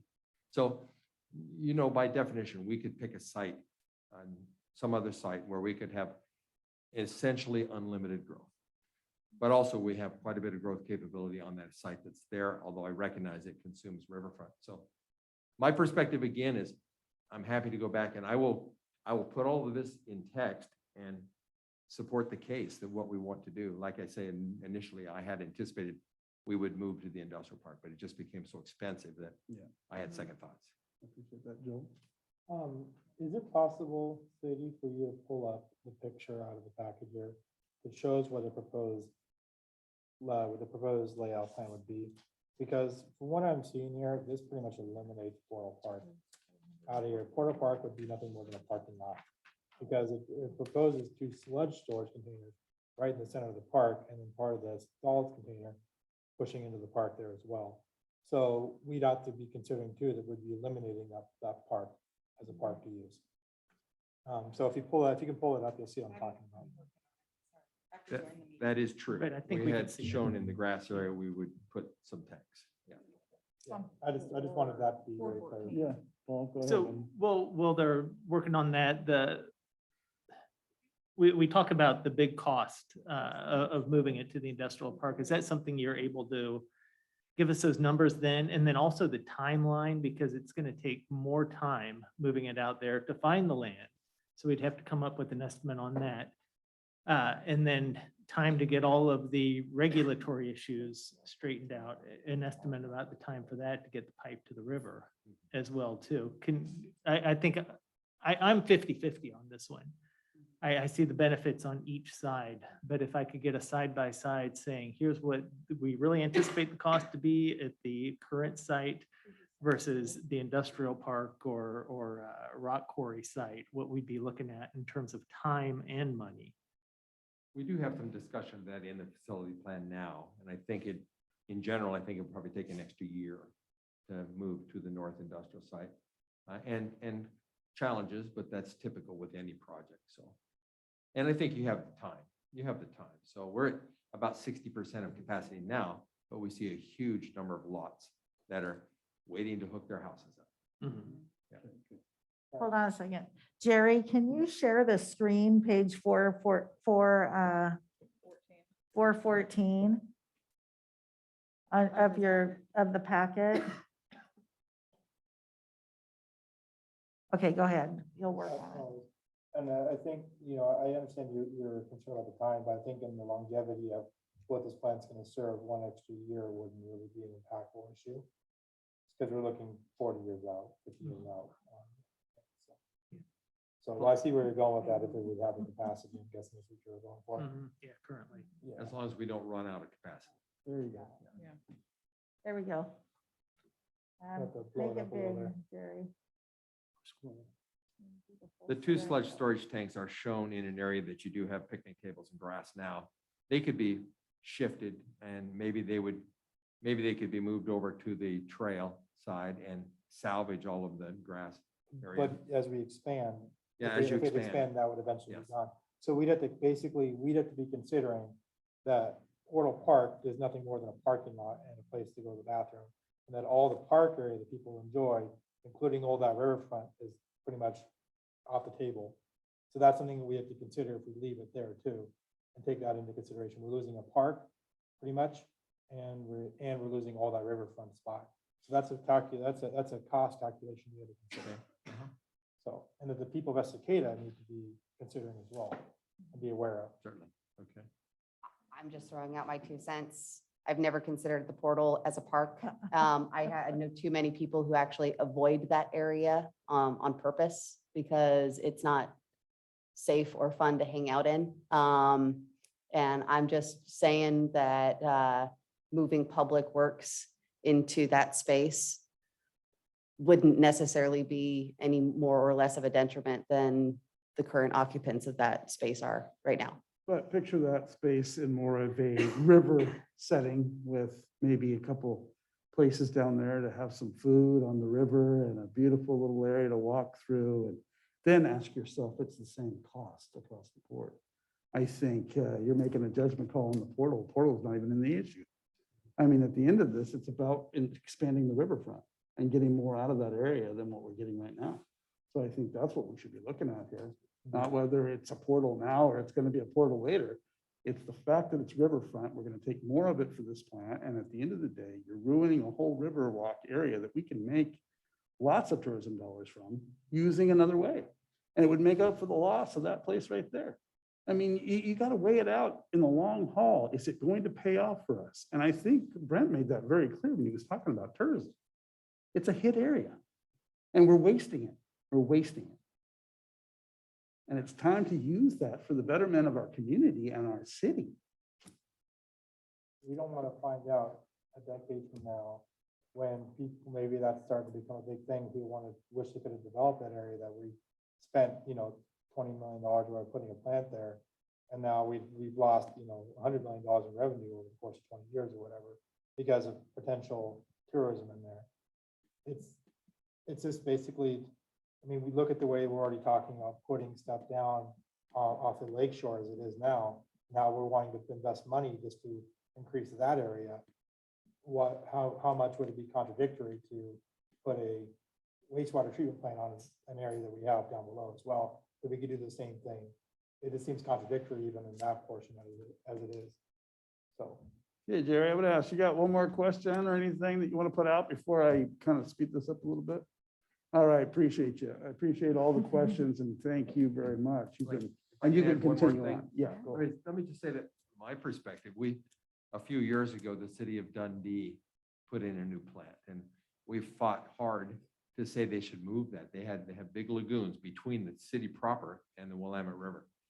And we had shown them a process where they could, by gravity, get away from a main pump station, move the plant away from between the city and the river, but they elected to build the plant there. So right now, the city of Dundee, I fought strongly to say, let's get, so we can develop riverfront property. They elected to leave it there. So if you're ever in the city of Dundee, from the city proper, if you go to the Willamette River, you're going to see the big sludge lagoons and the big sewage treatment plant. So my perspective is we do want to recover that property, although recognize we pay a price for that. And if that's cost-effective expenditure, then it's a fact of life, I guess. We have to pick a site. They're all bad. And I think we're weighing that right now. I think that you bringing this to us with these concerns and us being able to voice ours is very helpful.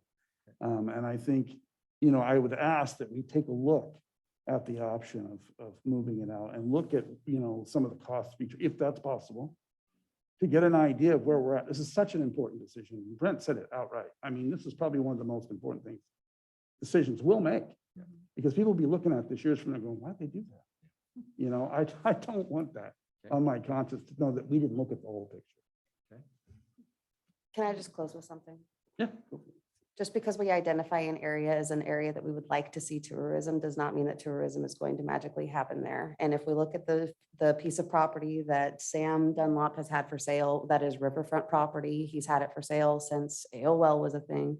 And it's never sold and it's never developed. And even though we've all wanted it very badly to sell and develop and be a beautiful riverfront property, it just has never happened. And just because we identify an area as saying, we would love to see tourism here, I would love to see someone do something with that ranger station. But just, I looking. think Matt just showed us a plan, didn't he? Of a riverwalk area that's, he's got on his list of things to do. That's down at the, that's down at the yeah, community. but center. that's part of the Lake riverfront, Shore. right? Yeah, no. Yeah. Yeah. So that's actually something we're looking at. But So I think that's- It's happening. But Katie, doesn't mean we want to remove that option. We'd be permanently removing that option. When we could easily put a small investment now to leave that option open in case it does blow up. Because if it does blow up on there and we shot ourselves in the foot, that's what I'm thinking is we don't want to permanently remove that option. And we can make a small change now for a better potential later. Okay, so Do I want to leave in with council consensus that we should take a look at the. pick that as well and steer ourselves towards that? We know we're going to be spending a few more dollars, Yeah, but we can certainly make a case for the importance of doing that. I think so. Okay. I think that's something. I we're would all in love a agreement. little more push toward the rock quarry. That's Okay. just my two. Yeah, that's a good idea. That's my favorite spot. I like the rock quarry too. When I Yeah. talked to the rock quarry owner, it was only to get a pipeline across his property from the industrial property. Mhm. and he was adamantly opposed to that. So we'll see. He's got, Um, I don't know how many more years Kurt, before were you he's sold talking out. to the guy that owned the rock quarry or the owner of the property? Talking about the owner of the property who Okay, leases the Tedros- rock quarry. Tedros, okay. Yeah, yeah. Okay. So he just wanted to make sure we didn't interrupt his business, Yeah, his sure. his Okay. lease property. Okay, thank you very much. All right, thank you, sir. We appreciate you. All right, we're moving on to C, which is Resolution 2021-023, a resolution setting sewer rates, reduced sewer rates, and unusual strength discharge rates, and delinquent sewer charges. Yeah, so this was also recommended by Kurt because he knows when you go to get loans, you have to be at a certain level of sewer rates in your community. And I did include the sewer rates for most of the neighboring cities that have sewer service. A lot of cities have a sewer district. They don't have their own sewer. And so this is, we haven't raised sewer rates or any of the rates for 4 years now. And so this is a rate that would raise it. Let's see here. What are we raising it to, Sadie? It's right under $3 a month is what the rate would be. It's right now it's $37.30, and this is doing $40.25. And you were telling me a little bit about this, and what would be the idea that we would be raising it again anytime soon? Is it something? Yeah, that no, might be- especially now if we're gonna be a little bit further down the road, I don't see us having to, unless your funding agency comes back and says, we don't feel like your water rates are adequate, that would be, or your sewer rates, I'm sorry, are adequate. We don't, Kurt just thought we should do this now. We haven't raised them for a while, and then hopefully we'll be okay and set when we go and won't have to go through it once the funding agency sees it. Okay, thank you. We don't want to raise it again. No, Joel. Yeah, and I don't want to have to raise it twice, Yep. especially if we're gonna have to be potentially raising another chunk for what might be coming in for the sewer plant. Can we get more information before we vote to raise the rates? Because what if we raise them now and then we find out from the funding, from the lending source that they want us to even be higher, then we have to raise them again? Can we get that information before we decide to raise them? We really we're not can't talking that because much longer. your funding sources won't even talk to you until you have your plan. We don't have it yet. That's why we need to get this facility plan done. Then we can go to this one-stop thing and present it. So we aren't going to be able to do that. Kurt knows we're going to have to raise the rates. Yeah. And he feels like this would be an adequate raise. But we don't have to do it now. We could wait and raise it, we can raise it in a year from now when we have the plan. We certainly can wait and do that. It's just going to be probably a larger raise. Yep. I don't know. well, maybe not. So I saw what happened to the city of Sandy. Again, an apartment manager in Sandy, and all of my residents pay their own water, sewer, garbage bills. And they went from paying one rate 1 month to paying a new rate the second month. And wow, it was a sticker shock. And personally, one of the lessons I learned about that and watching the city of Sandy go through what they went through is that it might be in the best interest of the citizens to have smaller incremental increases to hit the goal that you ultimately want to be at, rather than be too late in the process and be like, I'm sorry, guys, we just have to do it right now. So if it means a 10-cent raise today and a 40-cent raise in a year from now, versus a year from now, everybody's just getting a 50-cent raise, then at least that below that level of an increase is easier for people to absorb and to work into their budgets, or maybe go to the people that are in charge of their finances, their boss, their trustees or whatever, and say, hey, this is coming down the pipeline.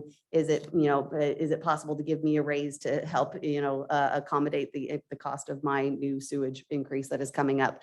Again, the smaller incremental increases were not done in Sandy. And so what ended up happening in Sandy is everybody's budget took a really, really hard hit.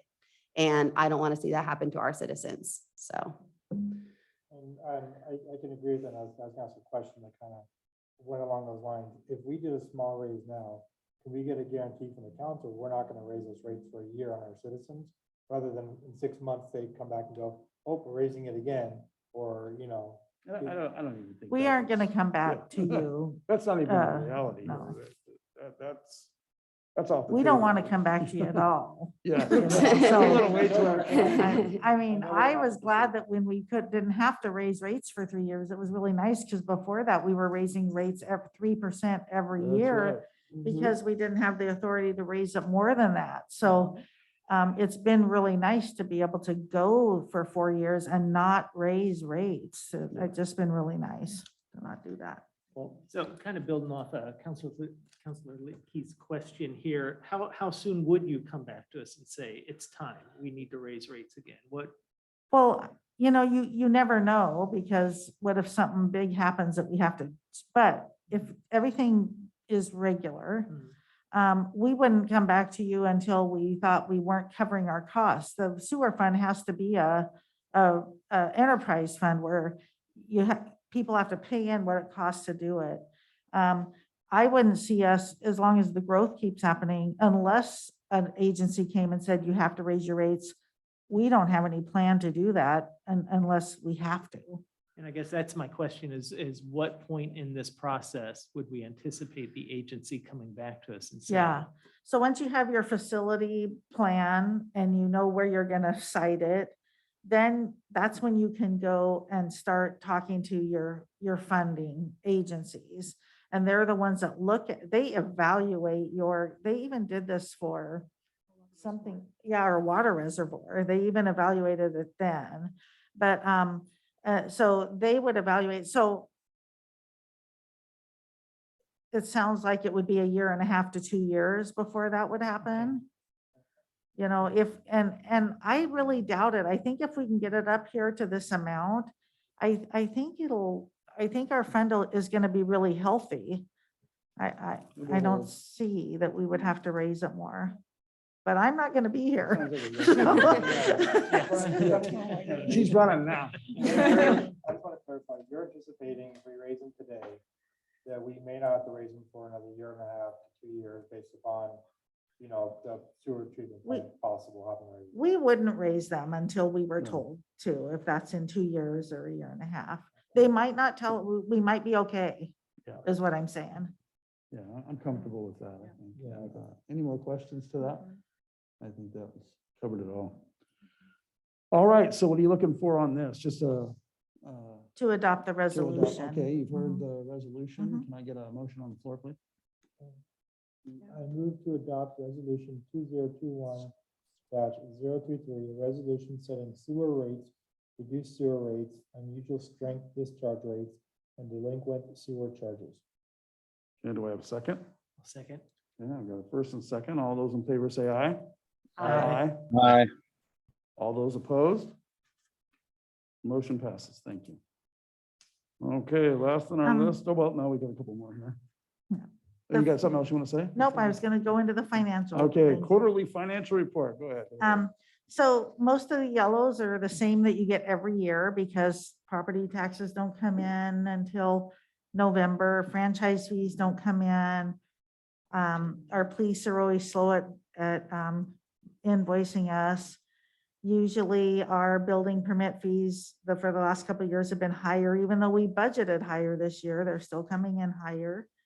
The only one that is kind of an odd one is the library fund. Their materials and services is high because they bought the van. When we receive that revenue from the van, because we don't get reimbursed for their grant that they're getting the 110,000 until they spend it, then we will come back to you with a supplemental budget that will increase the revenue and increase the expenditure. So that won't look like it's so off. I think that was the oddest one that maybe we, there were a couple of beginning fund balances that were a little higher because we had thought some projects were going to be completed before year end and they weren't. So that funding stayed in there and they'll come out this year for those projects. One was the street fund because we thought the culvert would be done by June 30th and it wasn't. So, but if you have any questions on any of the other ones, I tried to explain them all, but if you have a question, I will take it. Any questions? You're all comfortable with that? I Comfortable, appreciate Jerry, your you variance comfortable? reports. Pardon? I Okay. appreciate your variance Oh. reports. Thank you. All right, well, thank you. That was very informative, and I think everybody's on board with that. And then before you move on, remember, we're moving that thing from the Yep, I consent. got it Okay. right I here. just didn't want you to, Next is the salary scale Yep. update, so you can go ahead and take it away with that one. Tell us. yeah, let me go back up here to my.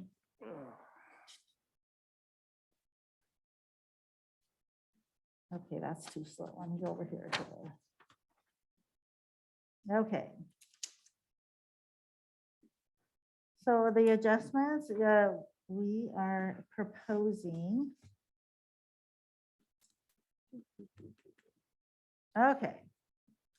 So the main, one with a lot of it is in the community development department because we figure next year we're going to have another planner. We're still using Clackamas County quite a lot. They're getting busy. They just informed us that a couple of the things we wanted to send to them, they're going to have to put on the back burner because they're also, there's probably growth in Clackamas County too. That's just.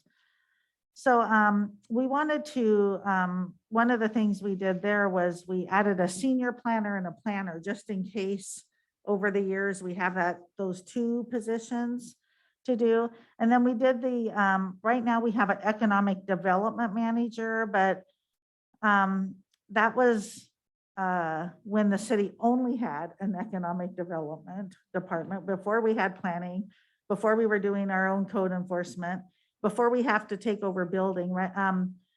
You all know we have a third-party building inspection company, and the state over the last 3 years has been fighting that for some reason they wanted to make it so you couldn't have that. And the counties, and that you had to go, if you didn't have the money to have your own building department, you had to have the county do it.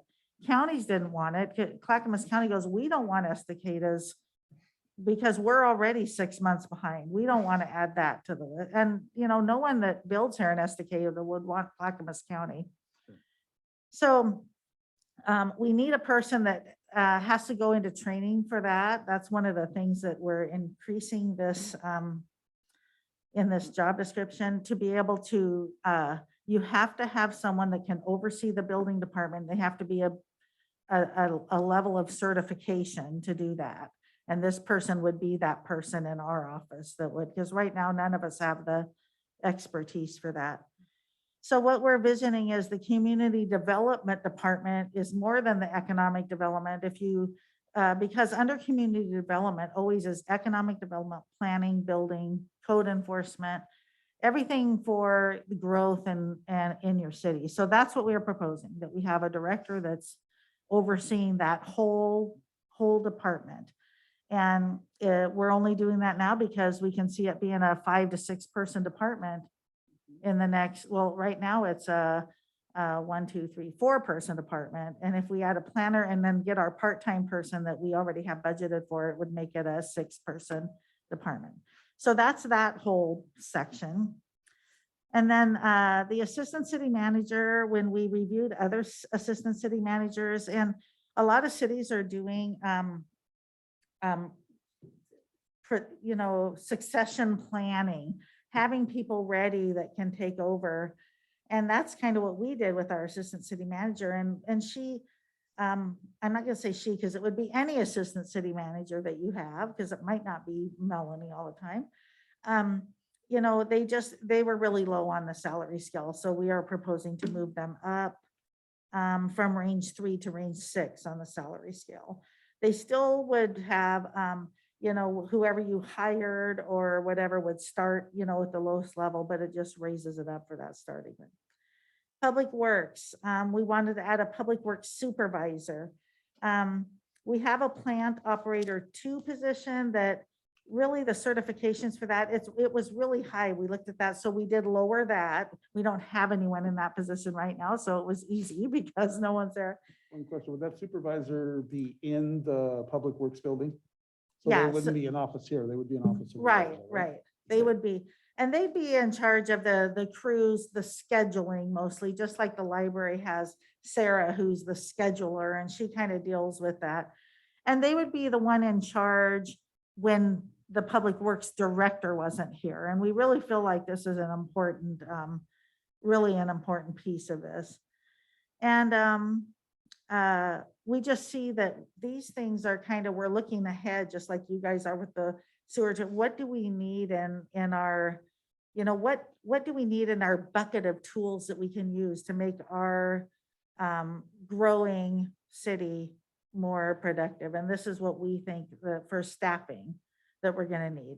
It's not going to increase the budget this year. It might next year if we want a new planner. It definitely will increase the budget. We're hoping to do that next year.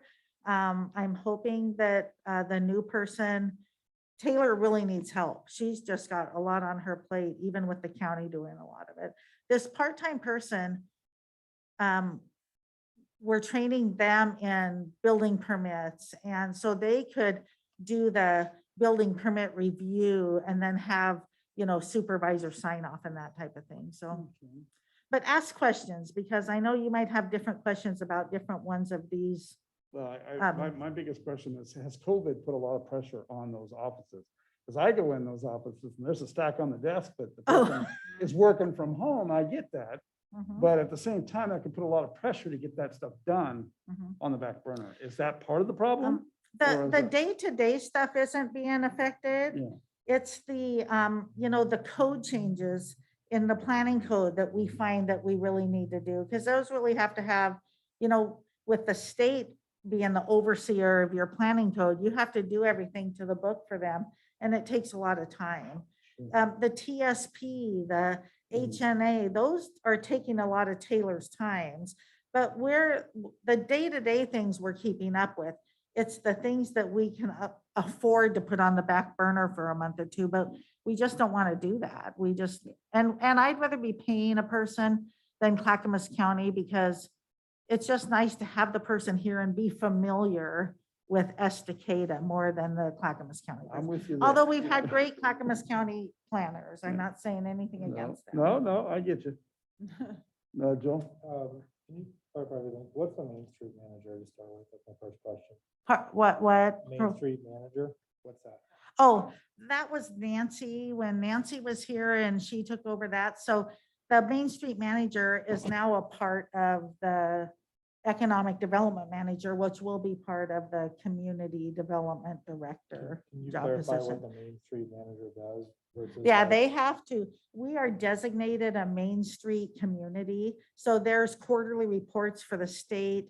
They're the ones that we were, because of our Main Street designation, it was when we were able to get the $200,000 grant for fixing up the Mossy Rock building. And then that is opening up again. And that's because we're a Main Street designation. So that's what the Main Street manager is in charge of, So, is that Main Street designation and the things that you have to do for that.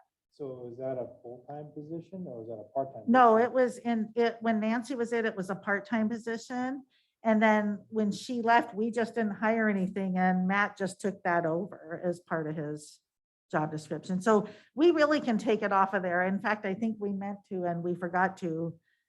We can really So it's cross not a that off of position yet, there. okay. And Yeah. then so the community. In fact, let me development make that note. Coordinator, Means the community coordinator is the part-time person. okay. So this is- they'd be doing, building permits. They're gonna be helping Taylor out with some things. They'll be doing some meetings that Taylor does now, like the DEIC meeting. They'll be doing the minutes and that type of thing. So they'll be picking up I something did to have a question for that. free Taylor up. Why is Taylor doing the DEIC minutes? Shouldn't that be our city recorder that doing the minutes? Taryn is actually doing the minutes. Okay, wait a minute. Taryn's doing the minutes. She attends. Taylor was she had some training in that, so she was just there to get them started. In fact, we just talked today that she will no longer be going. Taryn will be doing the minutes for that meeting. And who's Karen? She's in the office. She's our accounts payable clerk. Okay, And she does the Parks and Rec meetings. It's the lady that does the Parks and Rec minutes. okay. Once the part-time person gets on in their office, she'll be doing those minutes and attending those Okay, meetings. so you're just kind of backfilling for lack of staff. is what- Yes, Okay. that's exactly got you. right. So just one last question. So Matt moving into the community Mhm. dev director, he would be overseeing an entire department. Yes. With with staff below. correct? Which he does now. He oversees Taylor right now and would be the part-time, but we're also adding that building. He will now oversee also the building department, Okay, which so never had someone He's overseeing. already them. a manager at this point. then? Yes, yes. He'll he just is. be, he'll be growing his department. Yes. Okay. Yep. Katie. Do you want to point out, it is page 27 of our packet, shows that in the last 10 years, Estacada has experienced an almost 62% growth. Wow. Little flabbergasted at that one. So that being said, every single position that you guys are proposing in this salary, whether it be combining positions, new Mhm. position titles, even salary increases, I think are very appropriate Yeah, at this thank you. stage of our We city. think so. I also want to share that a lot of industries have experienced salary scale changes due to what my boss called the Great Resignation, but I guess I've heard other media outlets calling that as well, where because of how many people are leaving certain industries of the workforce, and it's getting harder to hire qualified people, that they're raising the base salaries of qualified candidates in order to attract the really qualified candidates. So that being said, increasing salary and renaming certain positions to reflect the level of growth that our community is experiencing, I think is very appropriate at this time, and I completely agree with it. And I just want to put out there, so it's on TV too, is that, or on whatever it's on. Public Zoom. record at least. Once we pass this, that we're ready to get the part-time position advertised. So if you know anyone, have them take a look at our website. We're gonna be having that posted. So and it'll have the job description is on here, but it will be, everything will be on there. So, Hey, can I ask one thing? Yes. When we go into this, yep. is there any way that we, as the council and the mayor, Mhm, can sit down with you, staff and new staff mhm. and know each other? Yeah, So there's Yeah. contact there, so I know who it is that's Um, working where and who's doing what, so I'm not confused when I'm going and approaching somebody. You know, Yeah. I've got a name, I've got a face, because right Yeah. now you have a few people I don't even know. oh, I have to say, there's a few people I don't know. Yeah. I mean, the library has 11 part-time people and half of them have been hired during, I can hardly recognize a name when I see it. So, and there's 2 public works guys and it's because of COVID really, because everyone's staying away from everyone. I mean, we're all here, but I never see anything but their eyes when they come through, so I don't know if I'd recognize them on the street. And if it's So- that bad for you and you're leaving here on retirement, you can imagine my position. We will try to set something up for that. It's maybe around the holidays, try to have a couple of, Good. so everyone doesn't have to come at once. Maybe we'll have a couple of, maybe at your next couple meetings, we can have some staff come in. I like We'll that, try like to we figure used some- to. We'll try to figure Okay, something so I think out. everybody's in agreement here with this. I don't think we need to question it anymore. I We think just we've need a all got the motion to answers. adopt the- Jerry, do you have anything before I move on with this? No, okay. So we're all in agreement with this. What Okay. kind of vote do you need on this? Just a motion to adopt the salary scale. I Excellent. move to approve the salary scale. Okay, I got a first, Second. no first and second. All those in favor say aye. Aye. Aye. All those opposed? Motion passes. Thank you, staff. Thank you. Okay, we are at the next citizen and community group comments. I have one on the list, Brandy Litke.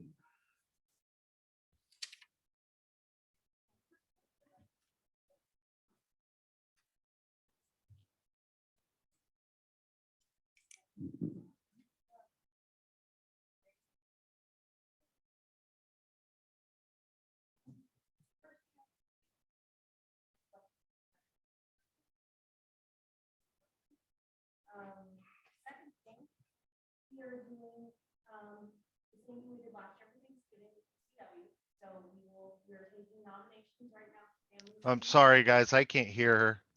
Okay, I'm trying to turn it up. Go ahead. Keep going. Okay, we're taking nominations for families right now in need. And we have quite a bit of spots available, so we would love to see a push on that. Yeah, I can't hear her either. Our deadline is the 14th, and No, you're fine. I was gonna say, I don't even think the mic is on, to be honest.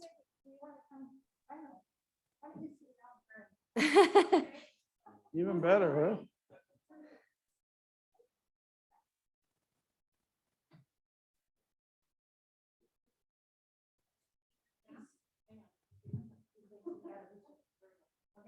Can you hear me now? Okay, so real Maybe quick, start over. yeah, I said I would love to see a bunch of you at the Veterans Breakfast. I think it'd be really great to show that support. Also, ECW is doing the same thing for Thanksgiving this year and Christmas. We are adopting families. We are taking nominations. So for Thanksgiving, our deadline is the 14th. I'd love to see a push on that because we have more spots available. So if you know of any families that are in need of a food box or Thanksgiving meal, hot or the fixins to make it themselves, we are providing that. Just email us at estacadawatch@gmail.com. Or you could message me personally or message our Facebook. Same with Christmas adoptions. We're adopting families again this year. And we have Santa that'll deliver them. It's a really beautiful thing. So I'd love to see some support on that. Another thing I'd like to mention, Mr. Mayor, I'm really, really sorry about this vote. I was really disappointed in that. I would like to see a lot more support. I feel like there's a lot of division in our town. And I think that if our council would come together and support each other, including our mayor, we probably wouldn't see that as much. I'm out there as a nonprofit and I'm noticing that I have to work extra hard to work with people, and I'll do it. And as I do it, I'm getting more partnerships and we're working together and it's great, but I don't feel a lot of support from certain members in this, in the council. I'm noticing there's a lot more of talking to us, but I would love to see support all around in our town. If we could do that, that would be great. And I had something else to say. Oh, yes, our Halloween celebration was amazing. The Spooky Walk brought in over 1,200 people. The businesses that even didn't sign up decided to do it and work together. It was beautiful. It was amazing. And I hope that we can do it again next year and maybe work with the chamber next year. And that is all. Thank you. Thank you. All right, I have done more here. Do I have any on the screen there? No? Okay, we are at mayor, council reports and comments. Oh, Hold on. She didn't fill out a public comment or the participation form. Yeah, that's fine. Just step up to that mic right there. Yeah, then sit there. Make sure to state your name and your address. Yeah. Hi, I'm Tara Perkins. I live on Farmstead in Estacada. I'm happy to see everybody in person. I watched the council meetings. I'm on the planning commission and I'm really happy to put real faces to names and hopefully eventually without masks. And I just wanted to say about the sewage treatment conversation, which we've all on Farmstead Road been watching with pretty nervously. It's not just a industrial area there. Where you're talking about putting the sewage treatment plant is a road about from here to there to somebody's house, not just one person's house, a lot of people's houses. And none of them are excited about having a sewage treatment plant right by their house. They're not excited about paying for it because we're all on septic. So, and we all are on a water table that would be potentially affected by storage or pipes that are running through that land. And I also, what's his name, Kurt? Yep, sorry. I just wanted to mention that he had mentioned that he talked to the people that own the rock quarry. And he didn't. He talked to the guy that runs it, who leases it from the Tedros, but I checked with the Tedros while I was sitting here, and they adamantly do not want the sewage treatment plant on their land or a pipe running through it. So I just wanted to say, I don't know how this process is going to go, but I hope you will engage community input besides just deciding that it's going to be in a place where everyone's impacted by the smell. No one benefits from having it there because we're all on septic. And yeah, that's my comment. Yeah, well, thank you. Thanks. Appreciate you coming in. All right. So we are now moving on to mayor and council reports and comments. So Charity, I'll start off with you. Yeah, so thank you everybody for coming out tonight. It's good to see community members here and online as well. staff, thanks for putting together this packet. And I want to thank Matt and all of our speakers tonight with their presentations. I have nothing really to add other than I'll see most of you online tomorrow night. Yeah. Jerry, I'll hit you up there. Get you. Thanks everybody for coming. Staff, you're amazing as always. That's really all I got. Thanks everybody for coming out and speaking up, and see most of you tomorrow. All right, thank you. Justin. Yeah, really appreciate all the conversations that I did catch tonight. Really excited to kind of hear more about the wastewater treatment. It's nice to hear from some people that may get affected. It's kind of crazy that it's already gotten passed around like that. So it's nice to hear from some people. And I think that, yeah, we definitely have some processes to get through and some thought to put behind it. But yeah, I appreciate everybody, and thanks, guys. Thank you. Katie. Thank you for a very long evening. I do want to just circle back to something that I stated during the Urban Renewal Agency. I would really appreciate the opportunity to give the presentation that I gave back in 2019. I'd like to give that same presentation, only updated with current numbers, to this current city council. And I would really appreciate a more in-depth conversation about a construction excise tax here, because honestly, when we talk about the tools that we can use to help develop our community, and when we talk about the importance of multifamily development, and we keep seeing these grant requests come through that are higher dollars, even as Matt said, we're seeing less grant requests, but they're definitely higher in value. We need a better tool than what we have now. And I honestly am going to hold steadfast to what I've been saying for 3 years, that if we want to incentivize the growth of multifamily properties or multifamily development in Estacada, we need to be able to help them pencil out those projects like they keep requesting. And we need to be able to do that using a source of funding outside of the Urban Renewal Agency. So I am going to request to the staff that I have an opportunity to give the same presentation that I gave 3 years ago.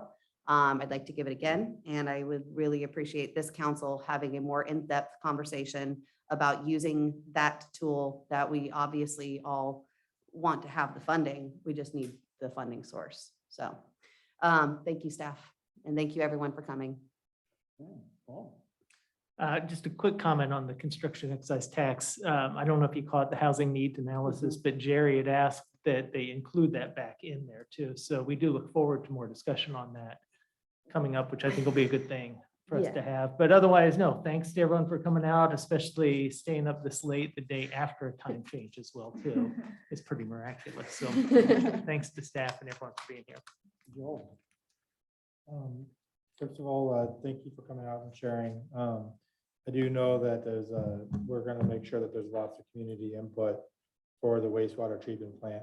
And while we have to put some plans together now and stuff before we can get to that stage, that's something we've been pushing from the beginning. And I'm always about making sure that we get lots of community input on whatever project we're doing, especially something this large. So, and I think we're going to basically run every gamut that we have between open houses and community input sessions and surveys and everything else, hopefully, before we have to get to the point to make that decision on where. But yeah, and I definitely, it doesn't have to land in one of those locations as long as it lands in somewhere that makes sense is what we're looking for. And I think no matter where it goes, we're going to find somebody it's going to have the inconvenience somewhere for something, whether it's a business or home or something. But I'm hoping we can do that with the least impact. So I do appreciate all the millions of questions I had for people. And I know that it always takes longer, but I'm asking the questions because the people that will watch this and understand this need to know we're doing our due diligence and our jobs to look into everything before you jump into a decision. If we have the opportunity to gain that information, we need to make sure we do it because that's what we're brought here for. And if we're not going to do that, then we shouldn't be here. We're here to represent the people. So I'm sorry that it takes longer to do that sometimes. I do look forward to some of the changes that are coming in the staff, especially moving stuff out of sending it out other locations and bringing it in city. So, and I think that's as far as the CETs, I don't support CETs. I think that this adds more cost to people that are buying homes at an already inflated location, inflated price. We already have problems with the houses being expensive. The CETs, they've been recommended not to have by one of the committees already. We've discussed them and we've voted them off our stuff more than once. Bringing them back around, fine, but we need to understand that there's a reason why that they've been voted down over and over and over again, and that we don't support them because it raises costs on a new home buyer. You're talking about incentivizing there's other ways to incentivize basically. Then you're trying to bring in multifamily housing. There's other ways to do it as well, other than CETs, because of CETs are going to raise the price on someone that's trying to buy a new home as well. New home buyers, young couples are going to suffer from that as well. You got to consider that as an option into that. But that's something we can save for further discussion. But like I said, it has been turned down and recommended over and over not to go there. I just don't think it's something Estacada wants. So with that, I appreciate everybody's time and see you guys tomorrow. Okay, I guess that leaves me. I appreciate every one of you. When I say Estacada, I mean Estacada all over. Where you live, where we live, it's all Estacada. We all get along. We all try to make decisions based upon the whole and not the few. So I just want you to know, I think about where you're at and what you'd be facing if there was a sewer plant there. And believe you me, we're going to make sure you're involved in that conversation. But that aside, I appreciate each and every one of you for coming out. I appreciate the comments that were made tonight and the discussion we were able to have. I appreciate staff for everything they do. I don't envy them sometimes. This is probably one of those. And I'm going to go get some therapy now, so I'm going to close this meeting. Oh.